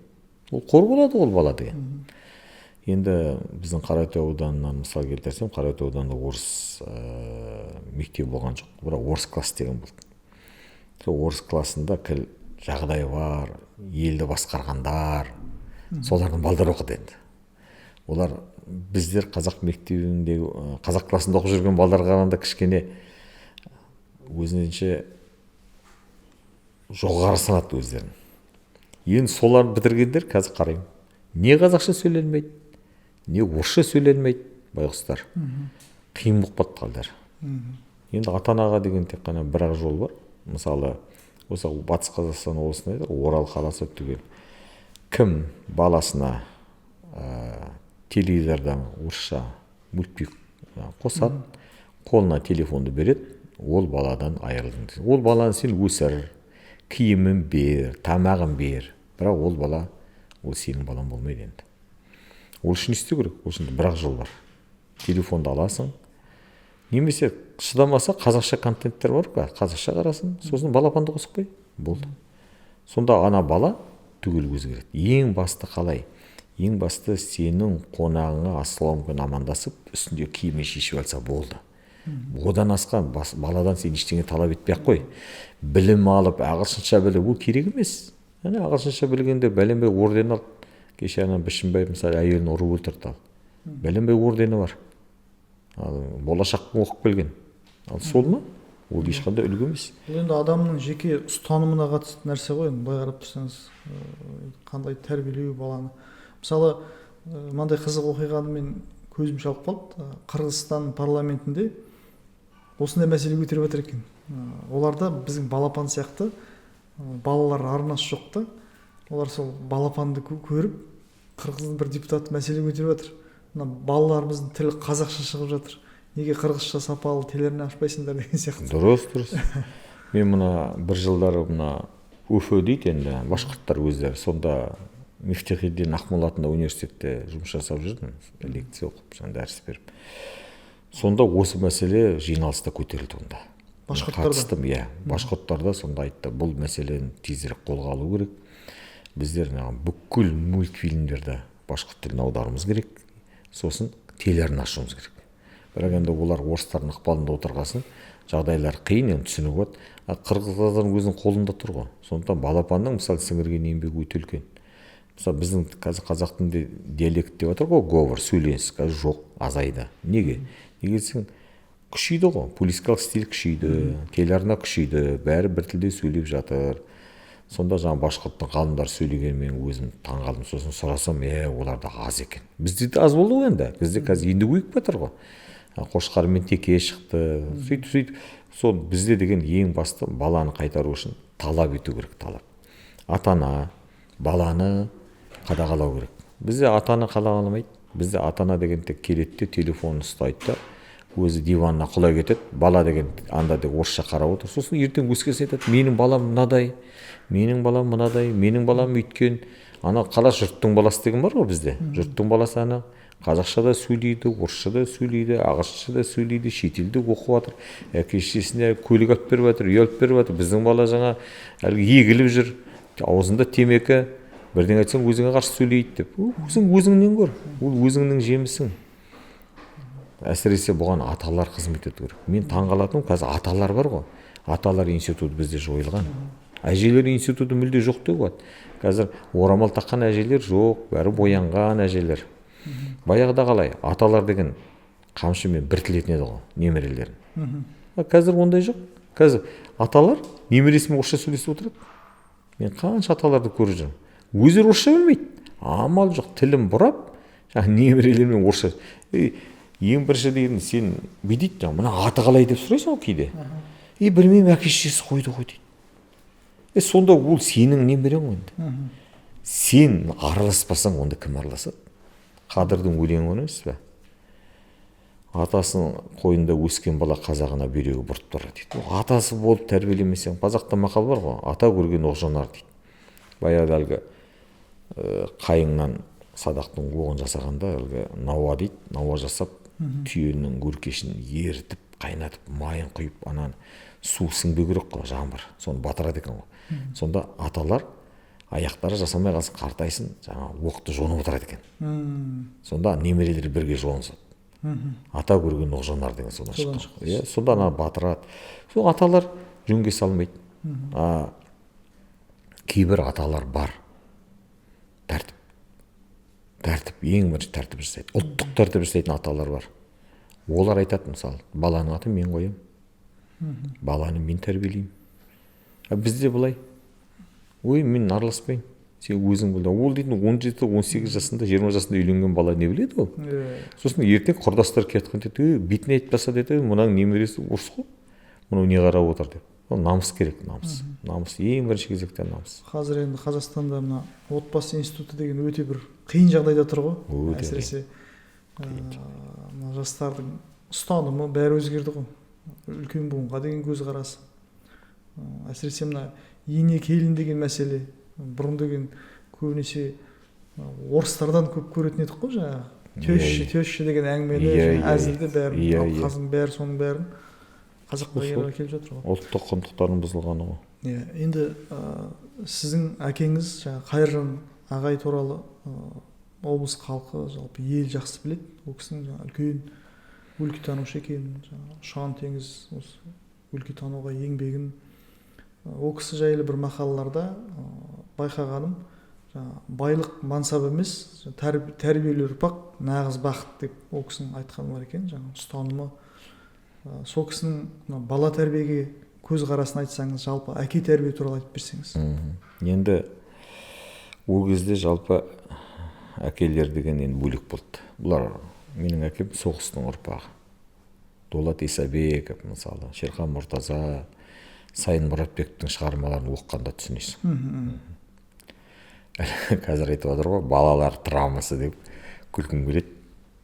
Әкем айтып еді, интернатта болғанда алғаш келіп тапсырғанда дейді, өзі енді аудан орталығында ол кезде етік жоқ қой дейді, ірзең кетік дейді. Сосын бір етік табармыз деп ірзең кетікпен сол киіз ұлтарақпен келдім дейді. Сосын ана қасымда үлкендеу бала айтты дейді, киіз ұлтарақты алып таста, қазір үлкен балдар сырт қар боран сыртқа шықпайды, сені етіңе сиет, анаң іші толтпан соны төгіп тастап, сосын ана ұлтарағын салып сабаққа барасың деп. Содан жаңағы етік сідікке толып тұрады дейді, соны төгіп ұлтарақты салып сабаққа барамыз дейді. Сондайдан өтті олар. Көрдің бе? Сосын әлгі пешті ол кезде бір әйел адам келіп жағады ғой интернатта. Интернат салқын жаңа. Сонда анда-санда бір кейде аптасына бір рет жұма күні жаңа бауырсақ шипек пісіреді дейді, сонда бір дәм татасың дейді. Тойып тамақ жеген жоқпыз біздер дейді. Қазіргілер деген құтырып кетті ғой. Қазіргілер деген мүлде басқаша. Сосын бір сөз айтқанда көтерілмейді. Ешқандай, мысалы, балалар травмасы деген қазақта өмір естіген жоқпыз ондайды біздер. Өтпелі кезең дегендер. Еңбек қой, еңбек. Әкемізді біз көрген жоқпыз, мысалы, таңертең кетіп қалады ол. Кешке келеді, ол бос болған уақытта кітаптарды сұрайды. Өзі кітапты көп оқиды. Сосын біз кітапты, негізі адамды тәрбиелейтін кітап екен. Сосын мына айтып, әкем ешқашан тәрбиелеген емес бізді. Мынаны былай істе, мынаны былай істе. Мен әкемнің аузынан арақ ішпе, темекі тартпа деген сөз естіген жоқпын өмір. Ол өзі арақ ішкен жоқ, өзі темекі тартқан жоқ. Мен соны көріп өстім, мысалы. Сосын енді әжелер институты деген мықты болды. Әжемнің баласымын негізі. Атамыздың баламыз, бірақ атамыз енді есіміз біліп жатқан кезде өмірден өтіп кетті де, бізді сол жажа мама тәрбиеледі. Бүкіл сөз насихат еді, бүкіл сөз. Қазір қараймын да таңғаламын ғой, шынында да. Сонда жаңа кітапты оқимын, сосын айтып беремін, мен керемет екен, мына жері. Сосын өзі бір кітапты бастайды да, осыны бітіре алмай баратым дейді. Сосын ар жағын оқып айтып беремін, міндетті түрде оны оқып шығады. Әжем де жаңа кімде, әкем де. Сосын әкемнің бір қаламаты өте тез оқиды кітаптарды. Сосын жазғанда да сол қорытынды шығарып жазып тастайды. Мен дәл солаймын. Мысалы бір кітап оқысам, ішінде ұнаған нәрселерді, мысалы Ғайсақ Әлағай болсын, мысалы бір кітап түсті дейік қолыма. Бірден компьютерге теріп тастаған жасаймын. Өзім бірден қаламмен жазатын, қазір жазуым жаман болғасын, соны жоғалып қалады деп. Тезис қылып жазып тастайсыз. Иә. Ұнаған нәрселерін жазып жаза беремін, жақсы көремін. Бірден ұнаса. Немесе бір болса блокнотқа жазып тастаймын. Әкемізде сондай болды. Сосын бізді енді тәрбиелеген мына газет журнал. Анда деген енді мықты адамдардың бәрі жазылған ғой. Өздерінің өмірлері, мысалы. Атақты серия болды, ЖЗЛ, «Жизнь замечательных людей». КС дейді, классика современники, мен соның бәрін оқыдым. Мысалы, атақты революционер Эрнесто Че Гевара, мысалы, кімнің? Диего Армандо Марадонаның кумирі болған. Соның өмірін оқыдым, мысалы. Ол көп, мысалы, алғаш құлдардың Африкадан Америкаға тасыған кездегі, сол Америкада келіп құлдардың көтерілісінің басшысы болған Таманганың, мысалы, оқыдым мен. Спартак, мысалы. Қателерін көресің жаңа. Мысалы, олар деген да ойлайсың ғой, мысалы, неге осылар білді өлетін. Исатай, Махамбет, Кенесары, мысалы, Наурызбай. Бірақ оларда бәріне ортақ бір қасиет бар. Түбі өлесің дейді. Түбі өлесің. Бірақ қартайып төсекте жатып өлген мысалы қазақ жігітіне ұят болған мысалы жанғожа нұрмұхамедті білесің атақты батыр 90-ға келгенде шығады ғой. Сонда айтады өмір ажал алмайды оны. Сонда оқ тиеді айтқанда сонда мәз болып рақаттанып өліпті дейді ғой. 90-ға келгенше өз ажалына өлмейді қорқып жүрген ғой. Бұлардың бір қасиеті сол. Мысалы әжемнің бір сөзі есімде, Сырым батырдың қыз айтқан дейді оны. Негізі баласы ауырып өлейін деп жатқанда айтыпты дейді ғой. Атасы нағашы атаң құсап найза ұстап жау қылмадың, атаң құсап қамшы ұстап дау қылмадың, қан сасыған бір тесіктен шығып боқ сасқан бір тесікке кетіп бара жатсың, балам мен сені қалай жоқтаймын деп айтты дейді. Сол мәңгі бақ есімде қалды. Яғни сен сондай кәдімгі адам жоқтайтындай сондай өмір сүру керек. 1985 жылы біздің үйге келді білім және еңбек журналы. Ақсәуле Сейдімбеков шығарды. Енді ол кезде мен оларды қарамаймын ғой. Шоқан Уәлихановтың мерейтойына арналған. Сонда Шоқанның әйелі Айсараның жоқтауы берілген. Ғаламат жоқтау. Соны қарасам, оны біздің күшсізден барған жігіт шығарған екен. Айсараның өтініші бойынша. Ойбу, сонда 30 жыл өмір сүрді, бірақ ана жоқтауға тұратындай өмір сүрді. Қазақтың айтатыны сол ғой. Сонда ойладық, мынау осы екен ғой деп. Яғни бір шалт бассаң, бетің айтпаса да біледі оны халық. Халық ешқашан қалт айтпайды дейді ғой. Сол тәрбиемен келе жатырмыз ғой. Бірақ енді біз қазір өзіміз балаларымызды олай тәрбиелей алмайтын сияқтымыз. Неге? Оған қатты әсер етіп отқан мына өмір, жаһандану, олар басқа ақпаратты өмір сүріп отқан сияқты болып тұрады. Енді мен оны жұмысқа кетіп қалғанда, мысалы мен телефон қадағалай алмаймын. Сабақ оқып жатырмын деп телефон алып алады. Енді ол біз телефонды бермесек тағы да отыра алмаймыз. Сол жағынан қорқасың енді. Сондықтан мына отбасы құндылығы бізге аталар институтына келу керек. Жалпы бір керемет ұстаз директор болды, Баян мектеп қызы деген 38 мектептің директоры болды баяғыда. Апамызға мың алғыс, керемет адам, мықты педагог, мықты ақынның қызы өзі, әкесі ақын болған.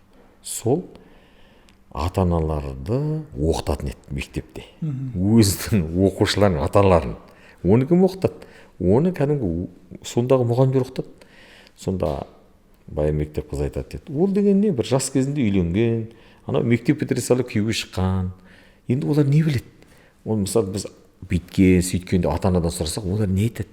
Біз оны оқытуымыз керек. Ана ата-аналар сабақтан қалмайтын еді. Мен сабақта бердім онда, құлшынып келетін еді. Енді жастар олар өмірді көрмеген ғой былай қарасаң. Иә. Аптасында 2 рет шақырып оқытып жүрді. Сонда аналар сосын деген бір ғаламаты мына мектепте әйел адамдар көп жүрседі ғой, жас келіншектер, олардың күйеулері бұрқылдайды, тамақ жоқ. 27 пакпы деген болды ол баяғыда. 27 пакпын дайындайды олар. Сонан аналардың күйеулерін бәрін шақырып, пиво, арақ бәрін әкеліп аналарын ырза қылатын тапайын. Ал сендер 1 жылға шыдадыңдар. Бір менің балам емес. Мынаның ішінде менің балам жоқ. Жұрттың баласы. Сен сияқты ағаңның, сенің апаңның баласы. Ана күйеулер үндемейді соны. Мықты адам еді ол кісі деген. Сол қазір енді сол жетіспейді. Бізге сол институттарды жандандыру керек. Бізде бар енді оңтүстікте, Атырауда, Маңғыстауда аталар, Ақтөбеде мысалы жоқтауды қайтып енгізу керек бізге міндетті түрде. Адамға ауыр ғой жылай беру. Өлең айтса адам жеңілдейді. Қазір бізде дін жолына түскен жақсы кәсіпкер қазақтар өткенде бір қонақтықта бірге болды. Маған айтады, мынау жоқтау деген харам. Дұрыс адам. Әбу Ханифа мазхабында жүрген. Мен айттым, ойбай көке, ол қазақтың өнері, ол жоқтау баяғыдан айтқан. Түсіндіре алмадым. Миын алып кеткен. Оны тоқтату керек. Мен Ақтөбеге барып шошыдым. Жоқтау айтады деген не сөз? Мен Абайды айттым, Абай. Абайдың өлеңін келтірдім. Абаймен кішкене басқандай болдым айтар. Азар деп, бірақ өте қиын. Біздің бәріміздің кумиріміз Абай болу керек қой онда. Абайда сосын мына енді осы халық туралы, ұлт туралы талқылап жатырмыз ғой. Біздің халықтың қазір бос уақытының көбі тойханада өтетін сияқты ғой. Сенбі, жексенбі, сол тойхана, иә, тойхананың алды толған көлік, сыртта әңгімелесіп тұрған ер адамдар. Сол халықтың бәрі басы сол той, шілдехана, тілашар, Сосын анау туған күн тойлау, осы туралы бір өзіңіздің ойыңызды айтып өтсеңіз. Иә, менің жалпы пікірім, біз бір сондай дәстүр көрдік. Енді атақты қазақтың жазушысы Бердібек Соқпақбаевты білесің ғой енді. Сол айтады, қазақ сауықшыл халық деп. Ол дәл айтылған, қазақ тойды, сауықты жақсы көреді. Біз мынау орыс халқынан басты айырмамыз, біз ешқашанда қазақ халқы өз өліміне ақша жинамайды. Басқа ұлттар ақша жинайды екен. Бізде тіпті талай әлгі бомж болып кетеді, бич болып кеткен класстастарын жерлеген жігіттерді білемін. Ол бір класстасы, ай мен ертең өлгенде мені кім жерлейді деп ойламайды. Қазақтың алқасы бар ғой, ағайын туған жерлейді. Көмілмей қалмайсың деген сөз. Көмілмей қалмайды, қазақтың бір ғаламаты сол. Иә. Қарттар үйінде қалған қазақтардың өзі көміліп жатыр ғой енді. Сол қарайым, соңғы кезде қазақ енді тойға қатты беріліп кеткен сияқты. Шында бір кезде біздің елбасымыз Назарбаев айтып еді, ақшаларыңды жинаңдар, банкке салып ақша үй алыңдар деп. Оның бір сөзін бәрі мазақ қылады, екі сиыр алда өзің бақсы. Ол өте дұрыс сөз. Екі сиырдың бір отбасын қалай солай асырайды.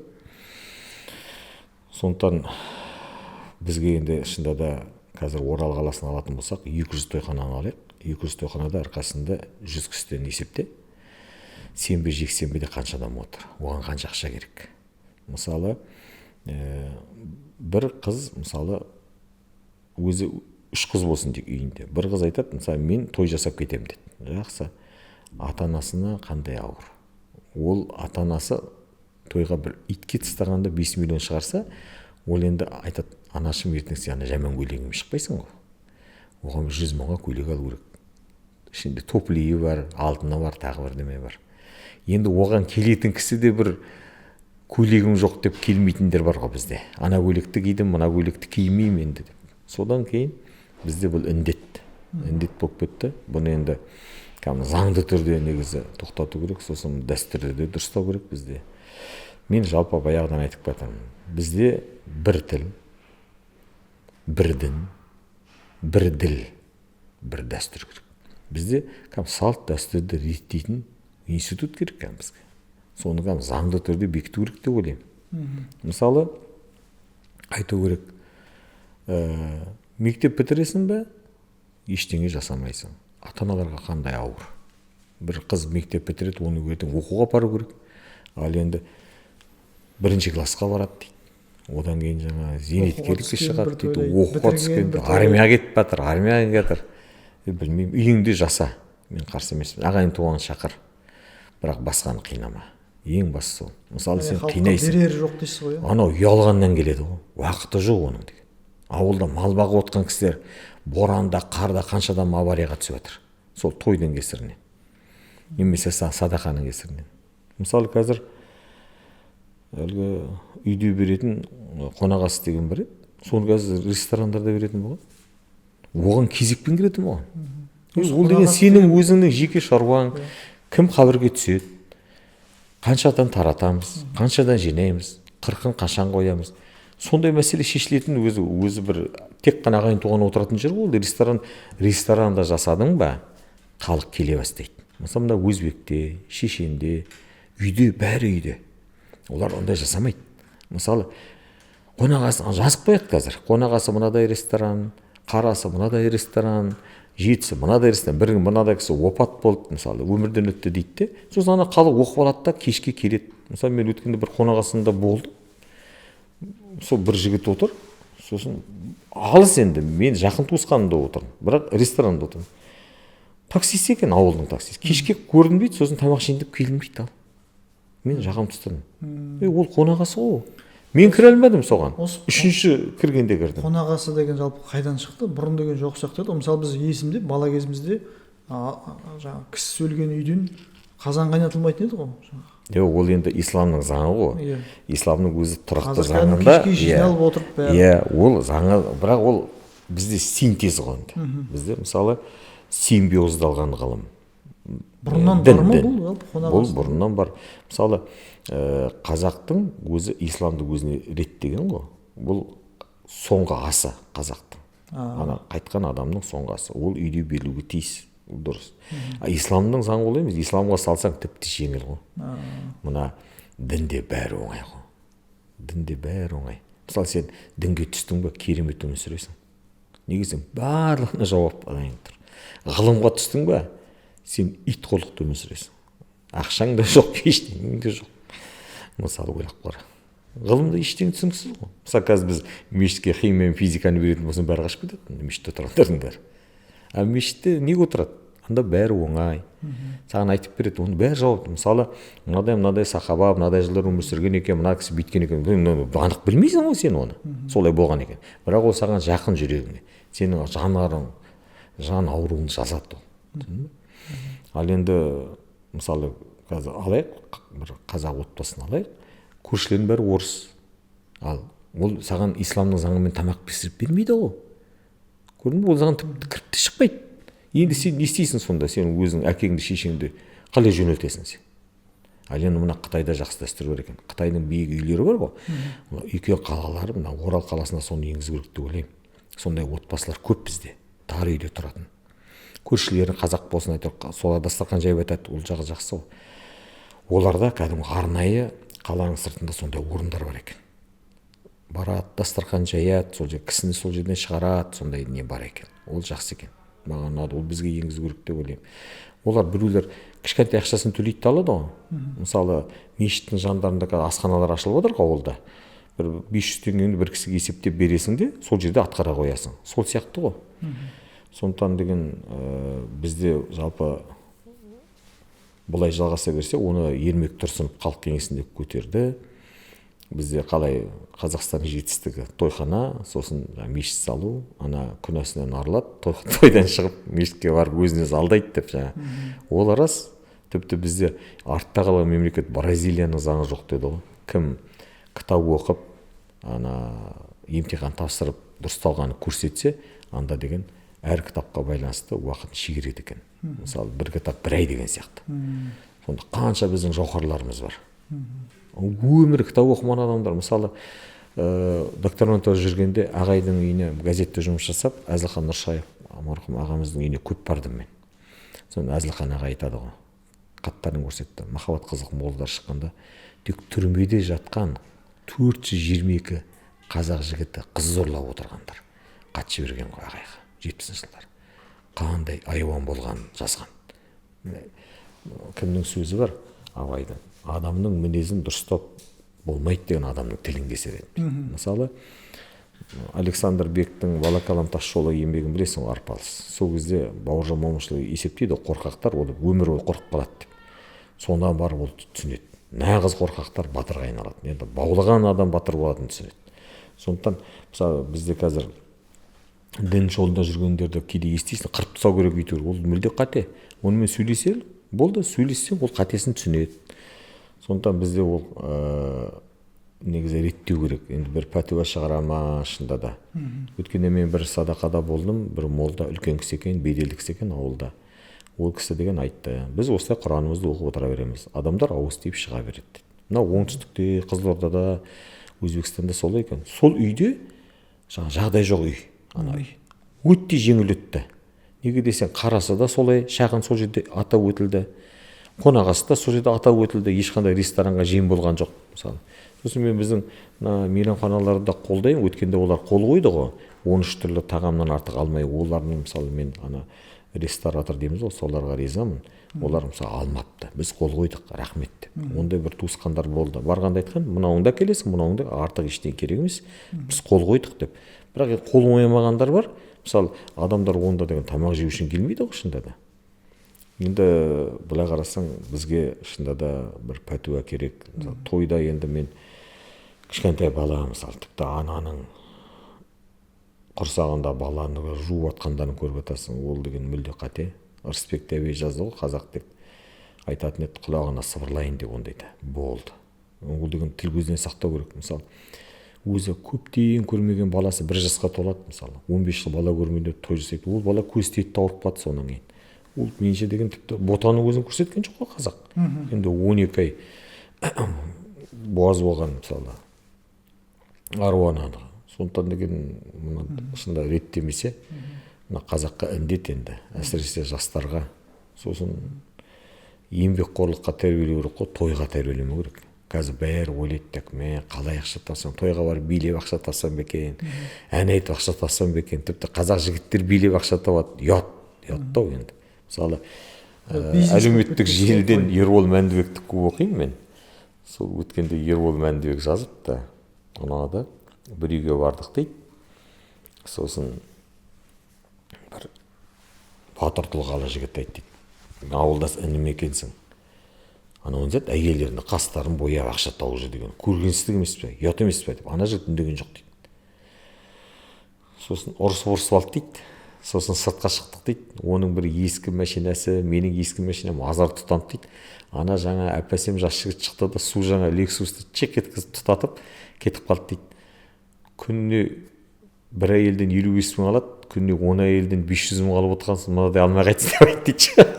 Енді адам бейімделіп жатыр ғой. Сән индустриясы. Бірақ енді қазақтың жігіттеріне жат нәрсе еді ол деген мысалы да. Енді білмеймін, енді сол қалай деп айтса екен, соның ішінде де тоқтатпаса енді жасаратын жоқ, ол айтуға тиісті ойлаймын мен. Шында да бармауымыз керек деп айта алмаймыз енді, барасың ғой. Бірақ үйде өзің шағын дастархан жасайтын нәрсе ғой мысалы.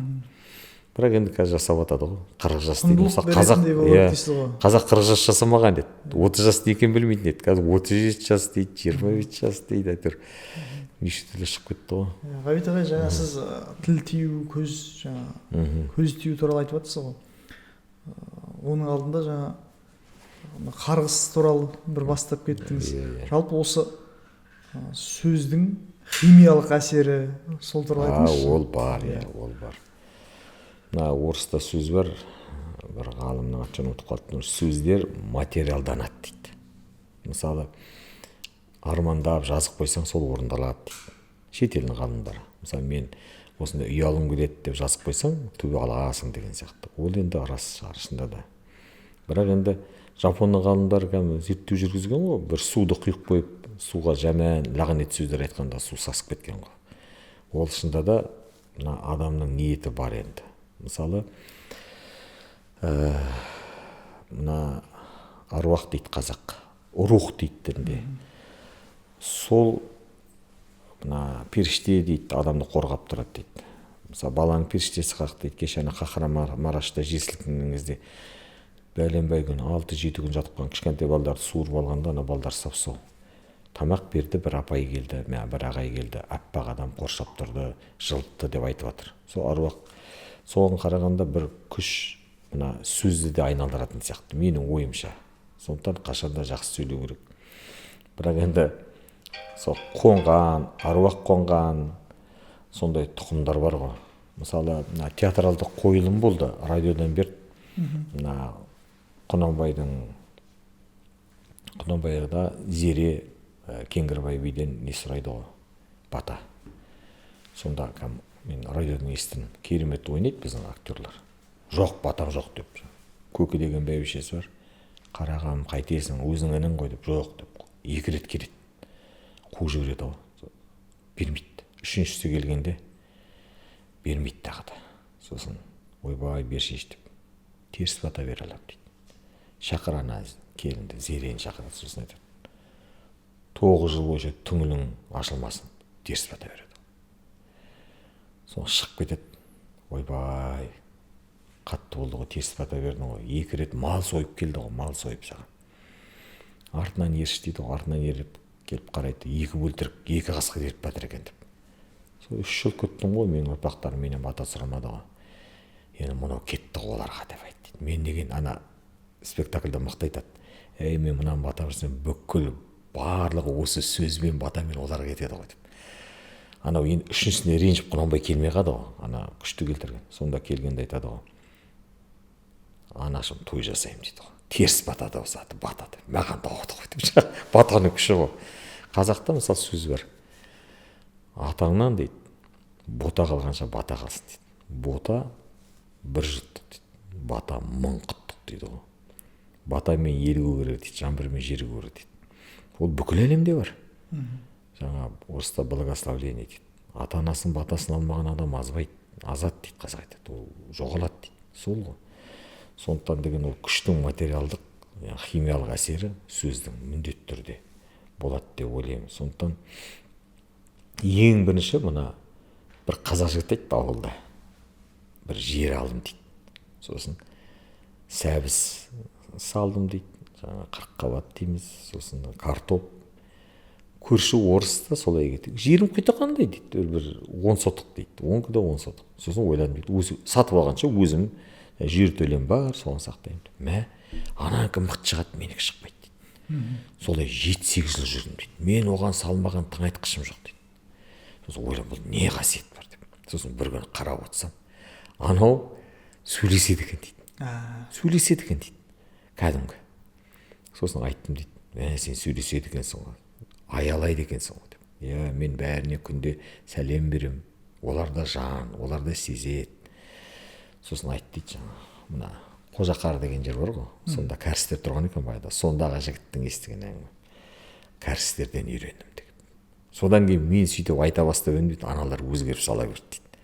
Соған қарағанда сөздің әсері болып тұр ғой деп ойлаймын. Химиялық әсері міндетті түрде адамға әсер етеді. Сосын бір ғаламаты мына қарғысты қазақ қорқады ғой, бірақ қарап отырып кеше зерттегенде алғыс аз, қарғыс көп, неше түрлі қарғыс. Қарап, арғата зерттеп кеттім ғой, қарасам, әр қарғыс өзінің жазасынан алынған екен.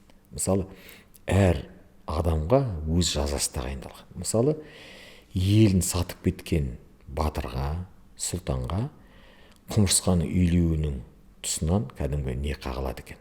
Үлкен ағаш көміледі, қадалады, сосын соған оны деген тыржаңаш байлайды да, тамағына жаңа сойылған малдың терісімен байлап қойды. Ана кепкенде тері қысып өлтіреді екен, ауа жетпей. Сосын ана етін түгел құмырсқа тасып алады екен. Ол бүкіл халқын сатып кетті деген. Немесе киіз үйдің ішіне, мына Өскемен жақта болған тарихта, киіз үйдің ішіне тыржалаңаш сатып кеткен адам жіберіп араны қоя береді екен, ана қан сияқты. Әрбіреуінің өзінің кәдімгі. Мысалы, жазасы. бір не бар, қарғыс. Айдалада ақ басың ағарсын деген. Шошып кеттім. Соны қарасам, жаңа адамды көметте, сатқын адам өлім жазасын, соны басын сыртқа шығарып кетеді екен. Анау енді ағарып бәрі қалады ғой ең соңында. Бәрі содан алынған екен. Бұл жай ғана тіркестер емес, қарғыс. Өмірде. Әрқайсының өзінің тарихы бар дейсің. Мысалы, пара алғыш би болады ғой, оған мына жұмыртқадан жаңа шыққан жыланның баласы болады. Соны тауып алып кәдімгі, 1 айлық, 15 күндік аузын тіреп қойып ашып, ана жылан жұтқызады екен. Сонда анау тамаққа тоймай өледі екен. Ішіне жылан түсіп кетті ме не деп қазақтың айтады ғой, тоймай өткен анау. Сосын ана шошақтың шөлінен келдің бе деген сөз бар, білесің бе? Соның бәрі сол өмірден алынған. Ойбу, ананы оқығанда төбе шашы тік тұрады. Ана ерінің көзіне шөп салып, шөп салған әйелді халықтың көзінше шығарып, ана оқыдым көне еңбектерден. Қытайдың жылнамашылары жазған, біздің көне түрік қағанатында болған. Ағашқа байлап, жаңа қорғасында балқытып, күн түймесіне құйып, шыңғырды өлтірді дейді. Шошып кеттім ана. Сонда ана басқалар көргенде ана жаза келмеу керек анаға. Қандай? Анау әрбір соның барлығы қарғысқа айналған ғой. Түгелмен қарғысқа айналған. Таң қаласың. Бұл тарихи жаңағы жазалар ұмытылса да, анау сөзде қалып қойыпты ғой да тарих. Мысалы, өңешің суырам дейді, енді ана мал сойғанда басқалай шықпайды ғой өңеш. Енді қолқа бәрі бірге суырады ғой. Ту сыртынан жармай алар өтіңді дейді. Ана Кенесары мен Наурызбайдан өтін алған дейді ғой, байлап қойып сыртынан. Сонда жазаның түрі сондай болған. Сондай жазалар. Анау деген енді сұмдық. Әр біреуінің өзінің жазасы бар ғой. Таң қаласың. Қарғыстар солдан шыққан ғой. Енді Ғабит ағай, сіз мына ономастика мәселесінде өзіңіздің айтарыңыз бар, бейжай қарамайтыныңызды білеміз. Осы мәселеге тоқталсақ, бұл енді біздің тарихи жадымызды түгендеу ғой, бір жағынан. Енді бұл мәселе қазір бір нәзік тақырыпқа айналып тұр ғой. Қиын бұл мәселе, өте қиын. Бізде енді бұл ономастикаға енді мықты ғалым бізде жұмыс жасады, сол еңбектер көп, сіңірген еңбек. Олдай Рысқалиқызы Ержанова сөздік шығарды, көп нәрсе анықтап берді. Сосын бұл мәселеге мен енді барған жоқпын, неге десең тип қашып жиналыстарда. Сосын осы мәселеге байланысты бір пән берілді маған. Сосын пәнді мен ономастика мәселесі содан тереңірек қарастырдым ғой. Соны қарастырсам, бізде 18 ғасырға дейін бәрі қазақша болған екен. Түгелімен. Түгел қазақша. Енді тіпті не жоқ, басқа ұлт жоқ бізде. Содан жаңа Петр Симон Паластың кітабын оқыдым. Кітабы бар енді «Путешествие по разным провинциям Российской империи» деген. Сонда Палас айтады, бәлем ақшаға патша шақырады ғой, әйел адамына. Сосын қатын патша. Сосын ол Мәскеуден шықтым дейді. Сонда Қазанға келдім, бір орыс жоқ дейді. Бір орыс жоқ дейді. Бірақ Ресей империясы деп айтады дейді. Таң қалдым дейді. Жақсы. Орысша ештеңе жүріп жатқан жоқ дейді. Бәрі татарша. Сосын бір Ставрополь деген қалаға келдім дейді. Онда бәрі қалмақ дейді. Бәрі қалмақша. Ол қалмақтардың суреттерін салдым дейді. Содан Орынборға келсе бір орыстар көрдім дейді. Шекара екен дейді. Содан жаңа Орал қаласына келдім дейді. Оралда да кішкене орыстар бар екен дейді. Сосын жаңа Жайық өзенін күзетіп жатқан орыстар бар екен дейді. Олардың бәрі жаңа кішкентай 30-40 адам. Сонда айтады, біздер келген бойда осыларды орысша атай бастадық дейді. Орысша атай бастадық. Сол кезден бастап жаңа Сахарный, Котельный, Котельный қайдан шыққан жазады. Келіп едік осы жерден бәрін жасап едік. Сосын Жайықта барып ауыз алдық. Шықсақ бір ескі котел шықты дейді. Сосын котел деп атадық дейді жаңа жерде. Жай ғана қоя салды. Сосын Мерген деген келсек, анау қалмақтар отырған ғой, сол Мерген деген батырдың жері екен дейді. Мерген деп атайды екен. Қасында көлі бар екен дейді. Сосын Мерген деген ұлы батыр екен дейді. Сол жерде күзетіп отырған дейді. Сол қазақпен бәрімен дос болған дейді. Сосын оны Мерген деп ала салдық деп орыстар айтып отыр. Ана Кулагин деген Кулагин өзі орыстан, сөйтіп бәрі орыстанған ғой. Соны қызықтым мен. Соны қара бастасам, кейбіреулерін ауыстырмаған. Бірақ олар қалып қойған. Мысалы Қосшайық деген тіпті 18-де де Қосшайық. Сосын Яек деген енді Пугачевтың көтерілісінен кейін тыйым салынды ғой, оны Кош-Уральскийға ауыстырған. Қазір Шапово деген жерде ауыл болған. Осы жерге келгенде Жайық екіге айырылады екен. Екіге айырылады да Скоргенге қарай кетеді. Сол жерде ана ауыл болған. Ол кәдімгі қазақ орыстардың ауылы. Сосын мен мақала жаздым. Мына Шаповты ауыстыру керек Қосшайыққа. Тарихын атып қалдым. Ол орысқа да тиімді, анау картада тұр, дәлелдер бар. Енді соны алла осы ауыстыратын шығар. Сөйтіп сол ономастикаға келіп түстік қой. Сөйтіп қазір қарасам, мәселе өте көп. Бұрынғы қазақтың аттарын бәрін жайлап ауыстырған. Бұл жерде бір өзен болған, Крутинка деп аталады. Бұрынғы аты Ирелен. Ирелен өзен жылан сияқты. Екінші аты жыланшық. Қарайым, мына келіп тұр. Мысалы, Жангелдин деген ауыл бар. Сосын мен ойладым, Жангелдин атына қойса. Сұрасам, ол Жыңғылды деген өзен екен. Сосын қарап тереңірек кеттім. Бір ғалым болған екен. Алман деп, және неміс. Генерал болған соңынан. Оған арнайы тапсырма берілген. Сол Батыс Қазақстанда түгел картаға түсірген. 2 том еңбек жазған. Мына біздің рулар қайда отырады? Олардың көктеуі қайда, жайлауы қайда, күзеуі қайда, соның бәрін жазған. Бларамберг деген. Сол кісінің кітабын оқыдым. Жуковский деген ғалым. Қарасам, карта жасаған олар. Сөйтіп, анда деген, Құдайға шүкір, қалай орыс атаулары енгізілгені көрініп тұр. Енді біз оларды, бұрынғы атауларын таба алмаспыз. Бірақ сол атауларды түгел алуымыз керек. Неге? Ол отарлау саясатының жемісі. Бірінші кезекте сол. Ол үшін біз анықтауымыз керек. Отарлау саясатында. Екінші, жаңа Олдай апамыз көрсетеді, Кеңес одағы кезінде ауысқандар бар. Соны ауыстыру керек. Сосын мына біздің жерімізде енді ноғайлар тұрған, қалмақтар тұрған, сондықтан ол атаулардың бар. Оларды сол күйінде қалдырған жөн. Неге десең, олар бізге алыс емес, бізге жақын. Мысалы, мына Тасқалада бар, Қалмақшабын дейтін өзеннің аты. Бірақ аты Қалмақшабын. Бірақ Қалмақшабын деп неге шыққанын анықтау керек. Ол енді жеке-жеке әңгіме. Сөйтіп ономастикал бізде ахуал қазір шүкір енді баяғыда емес. Мысалы, ауысып келе жатыр. Көп нәрсе ауысты. Бірақ енді ауысатын нәрсе әлі көп. Егер жаңа картаны ашып қалсаң, толып тұр ғой орысша атаулар. Сол қоя берген адамның атымен қойған. Бір мысалы мына жерде Озерныйдың ауылының қасында Черновой деген жер бар. Черновой деген кісі мал баққан екен. Соғыстан кейін қоя салған. сол Черновой болып кеткен. Қазақта да солай ғой. Мысалы Ахмет деген кісі мал бақса, Ахмет болып қалса да Ахметтің отырған жері Ахмет болып кетеді ғой. Сол сияқты. Бізде енді көбінесе қарсы шығушылар көп болады ғой. Оның бір себебі ол тарихын білмеуден деп ойлаймын жаңағы. Бізде деген мына бір үлкен мәселе, бір атауды ұсынсаң, сол атауды ұсынды ғой деп үндемей қалу керек қой. Жоқ, бізде әркім өз атауын ұсынып кетеді. Ол төрімен қате. Міне ұсынды ма, болды. Мысалы, зашағанды ауыстырғысы келді, бір атау берді ғой. Қалған үндемей қалу керек. Мына бір адам айтқанда, мысалы, бұрынғы аты Подстепныйдың Мынанай. Менауи ғой, Мынауи мал ауыстырған жер. Мынанай. Жақсы, Мынанайды айтты ма, үндемей қал. Мен өзім қасиетім солай. Мысалы, кіші болсын, үлкен болсын, мен шығып алып, мен ғалыммын, мынау аты басқа деп айтпаймын. Мысалы, Бәйтерек деп қойды ма, үндемей қалдық. Болды, Бәйтерек ауысып кетті. Ең басты қазақшылығы. Шын аты Бәйтерек емес, оны былай басқа жақтан әкеліп қойдық, әйтеуір Зеленыйға үйлестіріп. Бірақ рахмет, ауысып қалды. Сол ғой. Бізге ең басты бұрынғы қазақ аты келу керек. Ана еңбектерді кішкене әлі де қарастыру керек. Бірақ бір мәселе енді олар бәрі орыстың архивтарында жатыр ғой, мұрағаттарында. Оған қыруар қаржы керек, оған барып отыру керек, қопару керек. Сол жақтары қиындау. Бірақ енді интернетке салынғанынан қарап отырмын.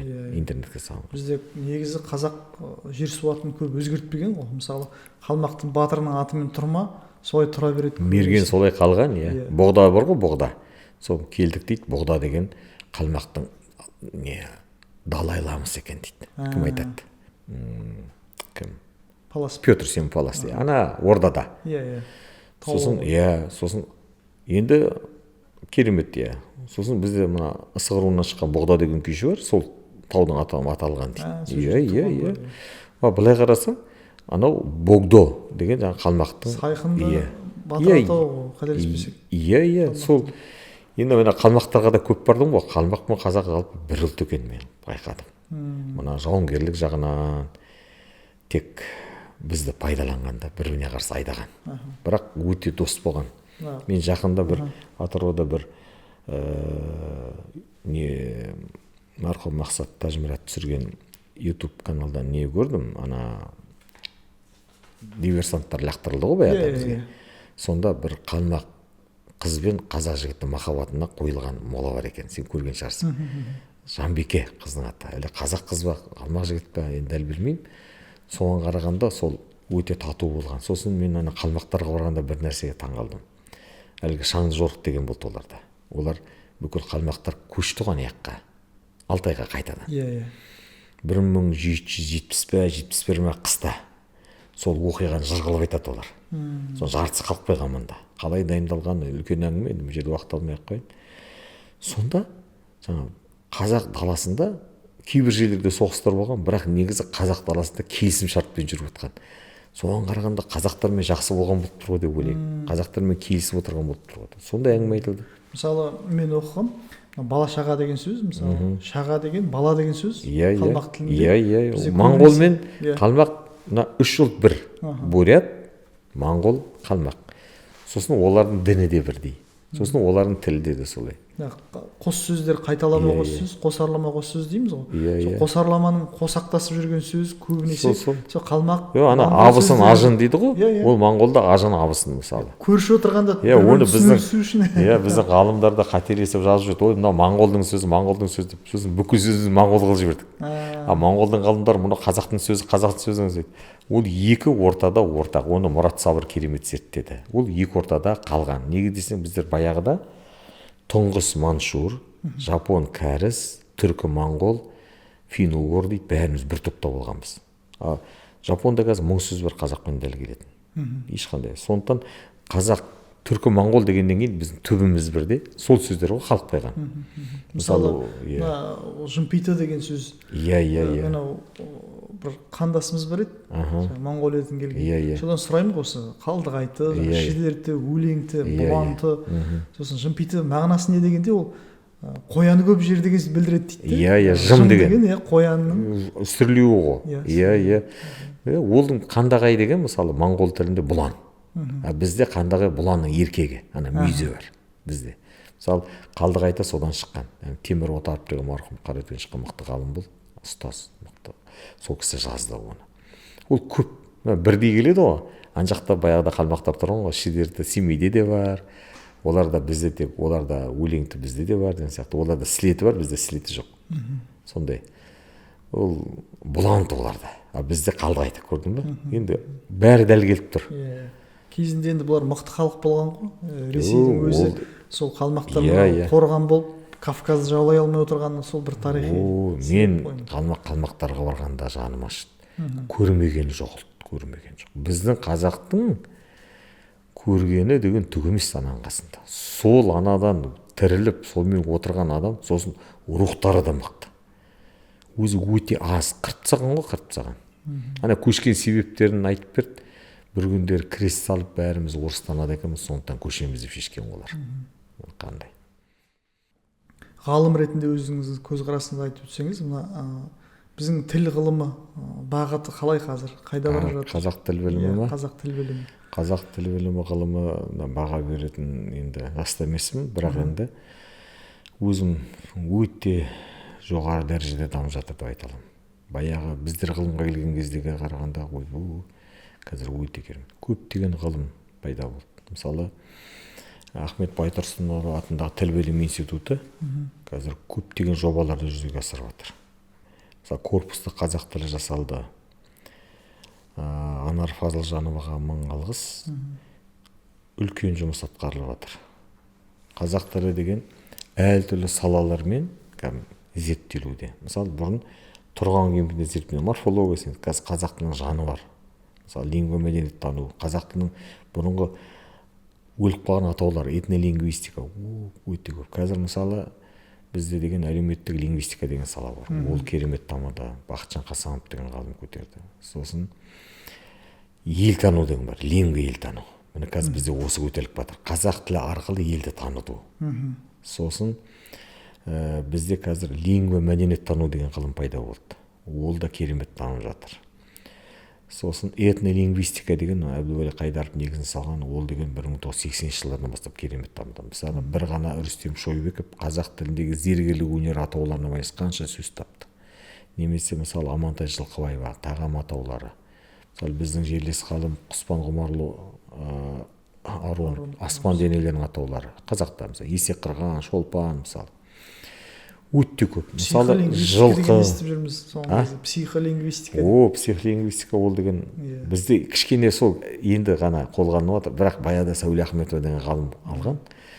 Ол деген мына тілдегі психологиялық элементтер. Ол әр адамның сөзі, ол енді эксперименттерден тұрады. Кішкене қиындау, кішкене оған психолог болу керек. Бірақ енді бізде жақсы дамып жатыр. Сосын бізде енді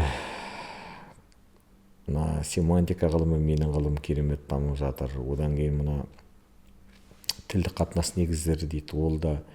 Сосын когнитивті тіл білімі деген бар, танымдық тіл білімі. Ол да керемет дамып жатыр, ол да оқытылуда. Тілдің тарихы да керемет қолға алынды. Қазір үлкен-үлкен қадау ғалымдар шықты, академиктер шығып жатыр. Үлкен мектептер қалыптасты бізде. Осы фразологияны зерттеуге байланысты, фонетика жаңадан орнына қойылды. Бұрынғы қате фонетиканы Әлімхан ағамыз дұрыстап берді. Бізде енді орфография ойда зерттелді, бірақ дұрысталатын нәрсе көп, өте көп. Қолға алынатын ғылымдар бар. Мысалы, лингва саясаттану деген бар, әлі қолға алынған жоқ. Сосын тілінің өзекті мәселелеріне жатады. Мына саяси лидерлердің тілі халыққа қалай әсер етеді. Асабалардың тілі, билердің тілі мысалы қалақ. Сол кішкене қарастырылмай отыр. Енді бұл бізде асабаларды шында тыю үшін, дұрыстау үшін осыларды енгізу керек. Бізде асабалар енді оқымайды ғой бізде. Көбі тіпті қазақ тілі әдебиеті білімі, тіпті университет бітірмеген адамдар асаба болып жүр. Сосын мысалы өткенде бір адамның 50 жасқа толуында болдық, әйел адамның. Қайын жұрты деп өзін айтып жатыр жаңа. Әйелде қайын жұрт болмайды ғой. Әйелде тек төркін болады ғой. ана келіп түскен жұртын қайын жұрт деп, мысалы асаба, ол асабаның қателігі мысалы. Сосын мынадай ғылымдар бізде қазір дамымай тұрған, ол мына тілдің қалай деп айтсақ, мына инклюзия бағыты бар ғой, соған қажетті қазақ тілі дамымай тұр бізде. Мысалы мына соқыр адамдарға, мүгедек балаларға арналған. Сосын мына стилистиканың ішінде мына видеолар бар бізде де, қысқа сол видеоларды тілін зерттеп, соны бір ретке қоятын баяғыда керемет дамып еді, сол қазір оқытылмайды, тіл мәдениеті деген қазір. Академия Рабиға Сыздық оны дамытып керемет ұстап еді, қазір соңғы кезде нашарлап кетті. Мен оны негізі лингвоэкология деп атап жүрмін. Лингвоэкология ол керек бізге. Мысалы, өте қиын қазір. Қайда барсаң да тек бүлдіріп жатыр ғой тілімізді. Қайда барсаң да. Жастардың ғылымға көзқарасы қалай келіп жатқан? Ғылымға жақсы, көзқарас жақсы. Жастар өте талантты. Жастарымыз керемет. Бірақ мектеп бағдарламасы кішкене қынжылтады. Келіп тұрған балдар көп нәрсе білмейді, оқымайды, кітап оқымайды. Сол балаларға енді мектеп бағдарламасын кішкене дұрыстау керек деп ойлаймын. Кеңестік жүйенің хрестоматиялары енбей қалған. Баяғы біз оқыған шығармалар жоқ. Сұрасаң айтып, біз оны оқыған жоқпыз дейді. Сосын дүниежүзі тарихы дұрыс оқытылмайтын сияқты. Қазақ мәдениеті жоқ мүлде. Мысалы, тілде осы тіл эстетикасы, тіл этикасы деген бар ғой. Сол жоқ мысалы. Білмейді балалар. Мысалы, ер адамның этикасы, әйел адамның этикасы. Мысалы, ең бірінші, мысалы, Петр патшаның жазған «Дворян айнасы» деген кітап болған. Қалай болады дворяндар? Ол қандай ерекшеленеді? Міне осылар бізде әлі жоқ, бізде жетіспейді. Оны ата-аналар да білмейді, оны ұсынатын. Сосын парапсихология дейді, қазір психология дамып жатыр ғой, сол мына ұлттық менталдық деп атаймыз да, сол бізге керек. Мен оны ұлттық этнография тілі деп атап жүрмін, сол бізге керек сияқты. Бізге сол жоқ бізде қазір. Білмейді, мысалы. Бұлай видеолардан көріп жатыр ғой, бірақ шында да мен байқап жүрген жоқпын. Мысалы, күдер деген не, шідер деген не, тұсау деген не, қамшының түрлері, мысалы, этнолингвистика жатады ғой. Бірақ енді күнделікті қажет болмағасын, ол балаға керек емес қой. Сосын мына техника, компьютерлік лингвистика деген бар.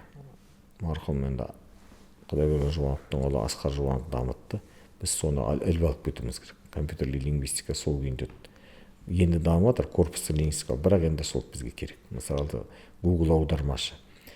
Барсаң да қазақ тілі аты шығу керек қой. Қандай жағдайда қазақ тілі сөздермен, түсініктемесімен аты шығып тұр. Бала түсіне білу керек те оны. Бізде деген орысшаға жүгінбеу керек қой. Жасанды интеллектін пайдаланасыз ба? Мен жалпы өзім пайдаланып көрген жоқпын. Достарым пайдаланады. Негізі пайдаланған жақсы дейді, бәрі пайдаланып жатыр ғой. Мен бірақ жеке өзіме кірісіп көрген жоқпын жалпы. Бірақ ол дұрыс деп есептеймін, бірақ ғылыми зерттеуде. Бірақ балаларды оқытуда балалардың пайдалануын дұрыс деп есептемеймін. Неге десең, ол өзі жаза білу керек. Ол алып интернеттен көшіріп алу мен бірдей ғой. Қазір Австралия тыйым салды, Европа тыйым салып жатыр. Жасанды интеллектті бала қолдана беретін болса, ертең басқа жағдай болса, ол қалай күн көреді? Иә, ол өте қиын ғой. Атақты ұстаз, енді мына бірінші педагог дейміз, Ян Амос Каменскийдің сөзі бар. Бір әкенің тәрбиесін 100 мектеп бере алмайды дейді. Ол жасанды интеллект оны алмастыра алмайды деп ойлаймын мен. Мысалы, осы шетелге оқуға барғандар айтып жатыр, кәдімгі тақтамен бор береді, мені есеп шығар деп айтады деп. Ана телефон бәрін алып алып, мен сені көруім керек деп. Міне сондайлар керек, сондай ұстаздар. Мысалы, Гарвардта болған оқиға деп естідім. Адамдармен қарым-қатынасты жасау, коммуникабельностьті үйрететін пәнде емтихан тапсыратын болады. 30 адам, бәрі байдың балдары деген сияқты. Айтты, қазір бәріңе мен өте жақсы бал қойып келдім, бәріңе өте жақсы бал қоям, бағалаймын. Бірақ бір шартым бар. Ұстаз айтты, егер ол шартты білмесеңдер, онда мен бәріңді түгел құлатамын. Келісеміз. Еден жуып жүрген әйел адамның аты жөні, ол қай жақтан неше баласы бар дейді. ешкім білмейді. Сол аудиторияда күнде еден жуатын адам, сол университетте еден жуатын ешкім. Міне көрдіңдер ме, шын өмірде сендер оның біреуін білмейсіңдер, бәрінде құлаңдар, келісеміз деп тағалардың бар. Келесіде үйреніңдер. Міне сол нәрсені үйретіп отыр ғой, шын өмірде үйретіп отыр. Қазір бізге сол жетпей тұр да, мына әсіресе ер адамдар аз мектепте, сосын әйел адамдардың басымдығы көбейіп кетті. Мысалы, ер адамдарды басқартқан жақсы қолдан келсе, олар уақыт өте сөзге үйір болмайды, көп нәрсеге мән бермейді, ер адамның өзінің мысы болады дегендей. Сосын бізде керісінше әйел адамдарды көтеріп кетті. Ол да дұрыс шығар енді, бірақ әйел адамдар орнын біле беру керек. Мәселе, қазақ тәрбие көрген әйел адам орнын біледі, бірақ орысша тәрбие көрген адам ол орнын біледі деп айта алмаймын мен. Мәселе сонда ғой. Мына тарихта көптеген тіл жойылып кеткенін білеміз ғой. Білеміз.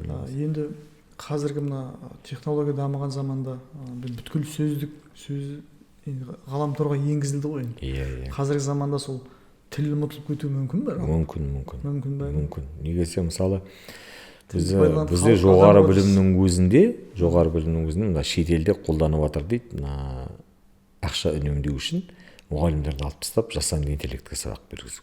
Ол бір жағынан дұрыс қой, бірақ бір жағынан бұрыс. Неге десең, ақша үнемдеуде жүргенде сен санасы ұрпақ аласың ғой. Мәселе сонда ғой. Обырай Алтынсарин баяғыда айтқан ғой, маған жақсы мұғалім бәрінен қымбат, жақсы мұғалім мектептің жүрегі деп. Сол ғой. Ол қандай интеллект әкелсек те, ол адамшылықты, адамгершілікті алмастыра алмайды ғой.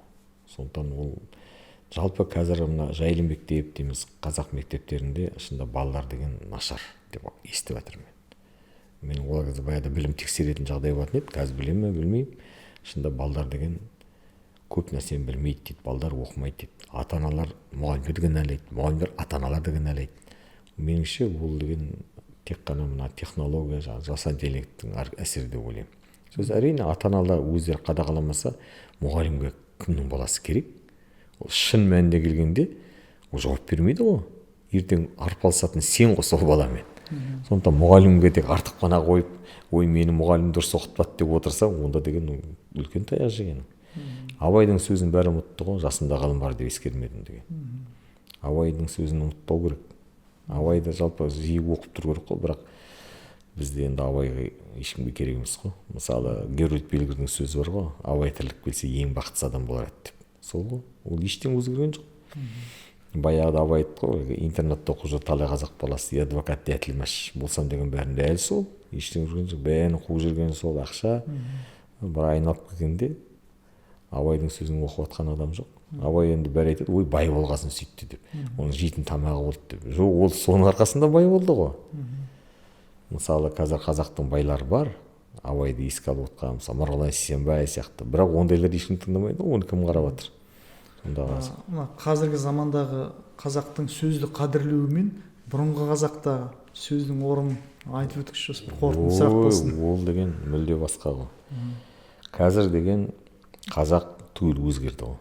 Мысалы, Ақселеу Сейдімбектің сөзін айтайық, өзіңнің балаң өзіңді алдап кетеді дейді. Сол. Ал баяғы қазақша, баяғы қазақ деген ол мүлде басқаша ғой. Ол деген айтқан сөзді тұрды ғой. Мысалы, бір жігіт машина әкелетін чат ашады мысалы. Да? Сосын айтады, ал жігіттер мен машиналарын әкеліп берем, аукционға қатысам. Бірақ сендер ақшаларын төлеп қойыңдар. Ертең машина алмай қалсаңдар, мен айыппұлды қалтамдан төлемеймін ғой деп. Сонда жаңа жігіттерге сенбейді ол жігіт. Неге? Ол қазақ қой. Неге? Ол қазақ өзгерді. А баяғы қазақтар бар шығар, бірақ олар жоқ қой. Жоғалды. Ой, ондай көп. Мен мысалы бір жігітке бір 1 миллион ақша бердім. Ой, осы мал бағам, малыңды бақып берейін, алып тұрасың, ақшаны салып тұрасың. Мен ақшаны бердім, нені бердім, ақшасын төлеп тұрдым. Ұшты күйлі жоғалды. Мен барғанда жоқпын. Неге? Ол жігіт мысалы таза қазақтың жемісі. Ол басында уәдені үйіп төкті. Мен ой тек сықитам, бәрін жасаймын. Бір мал алған жоқпын одан. Бірақ ай сайын ақшасын салып тұрдым. Баласы оқып жатты, баласына ақша салып тұрдым мысалы. Бірақ мен білем, ол маған бере жаға екен. Ол да білет. Мысалы ол жүре береді солай. Сондай көп. қазір тіпті ол туралы кинолар да түсіріліп жатыр. Мен таңғаламын соған. Қалай жүреді? Сөздің қадіріне жетпеуіміз бұл жаңа ділдің, менталитеттің өзгере бастауы ма сонда? Машхур Жүсіп сөзі бар. Сенің малың, ақшаң болмаса, сенің сөзіңе бәрі ешкім сенбейді деген. Түсіндің бе? Сондықтан сен сөзіңді тыңдау үшін сен қашанда бай болуың керек. Бұрыннан солай дейсің. Бай болу үшін сен бір сөзді болуың керек. Көрдің бе? Ал енді бір сөзді бола алсаң, сен бай боласың. Сонда дейді. Ол айтты ма, ол айтқанын істейді дейді. Мысалы, ол жігіт айтып, қандай дейді, ол оны қой дейді. Оның сөзін тыңдамаңдар. Анау айтты, оның 2000 биесі бар. Ол деген ол тәуекелге тігілмейді басын дейді. Баяғыда солай болған. Баяғыда да алдар көселер болған. Бірақ бай адам, мысалы, орыста көпестің сөзі алтын болды дейді ғой. Ол соған тұруға тиіс. Неге сен оның бір сөзден бүкіл атақ дәрежесіне кетіп қалады. Ал енді адал адам мен бай адамның айырмашылығы қандай? Адал адам ол да соған тұра біледі. Байлау болмаса да. Бірақ адалдықты ту еткендер аз ғой, азайып кетті ғой. Осы менің ағама бере жақпын-ау деп қанша шәкіртім бар мен. Бірақ ақша кеп берген біреуін көрген жоқ. Берем деді, бірақ берген жоқ мысалы. Оны қайсысын іздеп жүресің? Өздері ішінен біледі. Құрсыншы дейсің, солай қалады. Ондайлар өте көп. Баяғыда ол Мәтжан ағайдың басында болған екен. Бір күн айтады дейді, Меруерт апай шығар. Осы сөзді менен ақша алған деп айтты дейді. Апай, қайдан білемін мен сіз деп айтты. Есінде жоқ, осы ақша алып еді. Бірақ ана адам ішіне тығып қалып тұр ғой, көрдің бе? Бірақ ол түбі бір жерден шығады ғой. Мына қарыз деген қиын дейді ғой, негізі. Ондайлар енді көп. Менің өзім ойымша, егер сен атыңда қадір тұтатын болсаң, бір сөзді болуың керек. Енді әкең солай тәрбиелеу керек сені. Бірақ енді бізде ондайлар жоқ. Қазір мысалы бай адамдардың өзі алдап кетіп отыр ғой. Бай адамдардың өзі көзі бақырайтып қойып, бәленбай миллионға сөйтіп үкіметті түгел қасындағы достарын алдап кетіп отыр. Сондықтан өте қазақ баяғыда әлгі Ақселеу Сейдімбек айтатын еді, бір сөзбен жүру уәде бәрімен шешілетін еді. Уәде Құдайдың аты дейтін еді. Бірақ ондайлар аз. Алмас Алматовтың келтіргені бар ғой, Алмас Алматов ағамыздың. Баяғыда ақша алады, сосын бұл баласы үйленіп жатыр, ақша жоқ қиын кезде. Ана кісі, баяғыда мен сені ақша алдым ғой, сен малың алдың ғой, малың өсіп жатыр. Ана малдың бәрін алып келді, көбейген ғой, соның біреуін артық алмай таң қалдым дейді ғой. Ондай адамдар бар ма? Бар, бірақ аз. Бірақ енді сол кішкентай күннен айтып жатырмыз, бірақ оны құлағына іліп жатқандар өте аз. Сондықтан бәрі өзгерді. Бірақ енді шүкір бар. Бір сөзге тұратын жігіттер әлде бар. Мысалы, жаңа бір жігіттің сөзі бар. Мен дейді, Маңғыстаудың жігіттеріне сенемін дейді. Маңғыстаудың жігіттері дейді, қиқылжытпайды дейді. Сонда Маңғыстауда әлі қалған болып тұр, көрдің бе? Атырауда кішкене, Қызылордада, қазақы жерлерде. Бәрібір менталитет дейсіз ғой, да? Қалған болып тұр ғой. Мен жаңа бір чатқа қосылдым, сол чаттан естіген әңгімем ғой. Сонда айттым, мен мысалы сол жақтың жігіттеріне сенемін. Енді біздің жақтың, мысалы, кейбір жақтың жігіттер тіпті әйелің айтқанын сөйтіп тыңдайды. Сосын мына жалпы бір күйеу баламның мысалын айтайын. Күйеу балам мына заманның қиын кезінде жем сатты. Орыстар әлгі үйрек ұстайды, қаз ұстайды ғой көбіне. Осы ауылдар бар ғой, мына Чувашка дейді, толып жатыр ғой ауылдар бізде, Горбунова дейді. Өзінің газ үйрегіш дейтін әлі жүк машинасымен жемді апарып сатады, өзінің дәптері бар, қай үйде қашан жем бітетін шамасын біледі. Газ сатқан сияқты ғой, газ балон. Сонда дейді, бір нәрсеге таңғалдым дейді, орыс ұлтында әйелсіз ештеңе шешілмейді екен дейді. Ештеңе. Мына ұлтқа біз Ресей қалай біз дейтін бодан болды екен деп ойладым дейді. Барасың дейді. Жем керек пе деп айтсаң, есікті ашады. Настя, будем брать деп тұрады дейді оған.